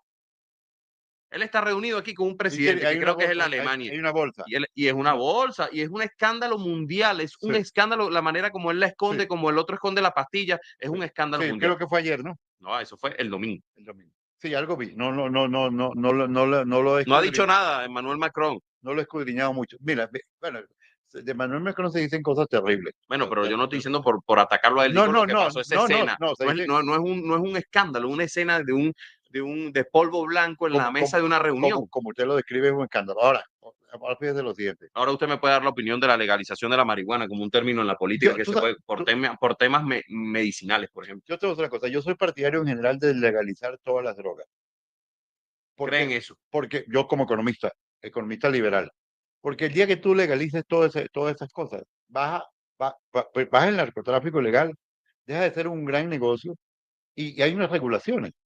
Hay una regulación. Se puede consumir tanto con una cosa No es medida. muy peligroso eso. Bueno, depende de las regulaciones. Pero te voy a decir una cosa, pero como está es muy peligroso, como está es muy dañino, O como sea, está son Agustín Berríos dice en este programa que está de acuerdo con la legalización de todas las drogas. bueno, pero una Bueno, legalización, una propuesta no, es una legalización, fíjate una cosa, controlada.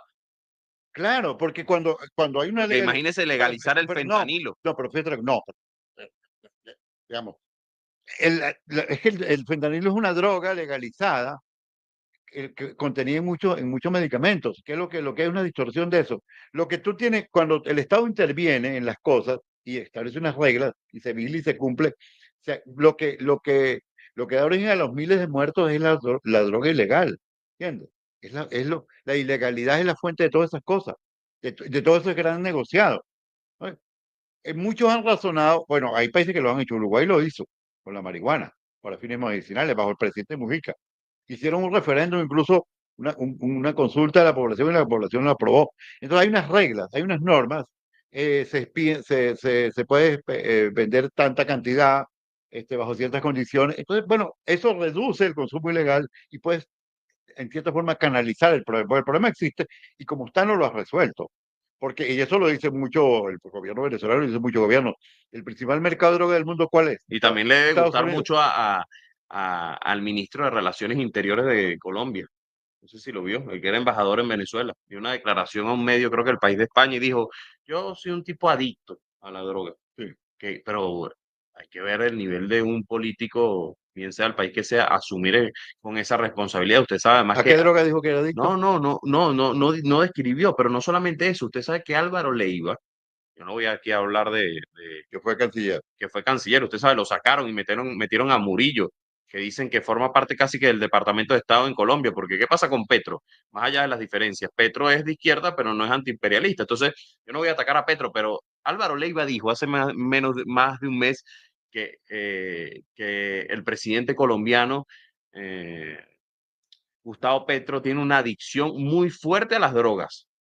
Lo dijo él mismo. Entonces, también habría que analizar lo que usted dice, porque como un presidente que plantea eso, porque él dice, voy a acabar con el narcotráfico, capaz esa puede ser la solución, como usted dice, el tema de la legalización, voy a acabar con el narcotráfico y resulta que el hombre es adicto. Pero bueno, pero la gente adicta a muchas cosas Sí, claro. y muchas cosas son legales. Entonces, lo que quiero decir, el día que sea legal, claro, tiene que ser normas muy estrictas, tiene que ser regulaciones muy claras, pero eso probablemente corta, primero, el gran negocio multimillonario de la droga, ¿no?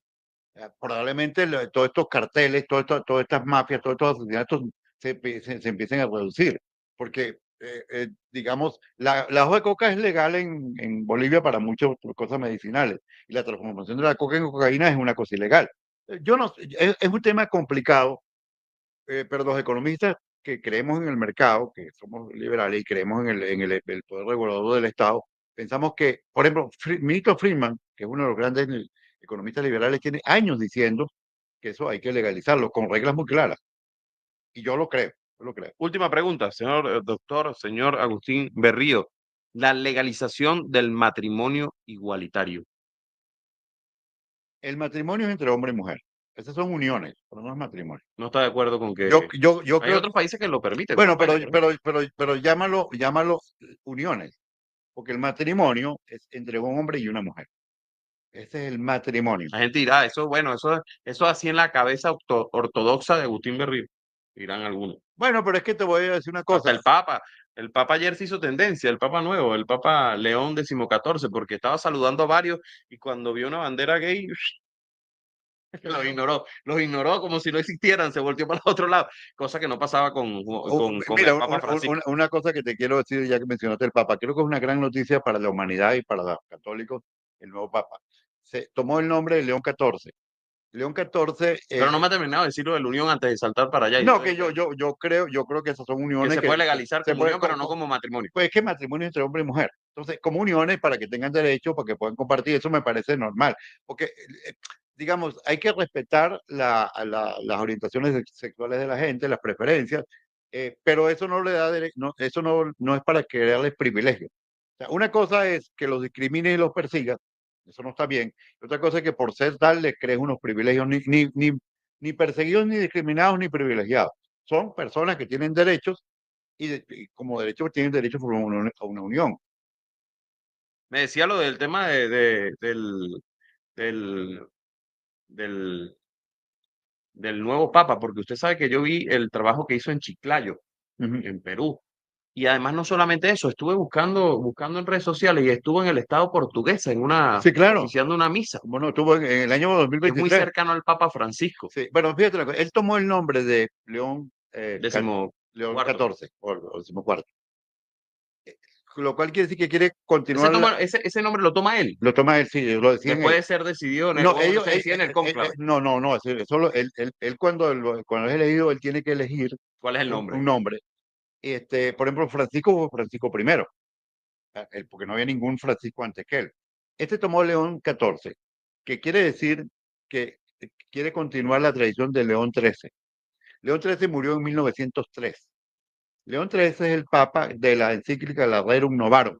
La Rerum Novarum es la traducción de la cuestión social. Fue el primer papa que hizo una encíclica sobre el tema social de la explotación de los trabajadores, de la injusticia, del capitalismo y del comunismo. Y dijo, la Iglesia toma una posición equidistante de las atrocidades del comunismo y las atrocidades del capitalismo. Y una vía central que se afinca en la dignidad del ser humano y la dignidad del trabajador. Entonces, la primera gran encíclica social de la Iglesia, Usted creo que lo posteó eso. sí, lo dije, pero además una cosa, eso da origen a la doctrina social de la Iglesia. Yo creo que el gobierno venezolano haría mucho en tomar, abrevar de la doctrina social de la Iglesia para tomar una posición que es una posición equidistante de los extremos del comunismo y del capitalismo y que se afinque en la dignidad de la persona humana y la dignidad del trabajo humano. Ojalá veamos más allá. Yo no pienso atacar a este papa. Me parece que el papa León XIV viene de la enseñanza además y era muy cercano al papa Francisco, un hombre que sin duda tenía una visión diferente de la iglesia. Ojalá muchos de la iglesia católica, usted que me dice que es católico, esa iglesia católica, reconozcan la labor más allá de las críticas y no estén detrás de un golpe de Estado como sucedió en el año 2002. Usted lo recuerda, a más de uno con su sotana corriendo en el Palacio de Miraflores. Yo lo recuerdo. Era muy joven, pero lo recuerdo. Sí. Bueno, yo creo que este Papa va a hacer una gran contribución a la Iglesia Católica y a la humanidad. Creo que es un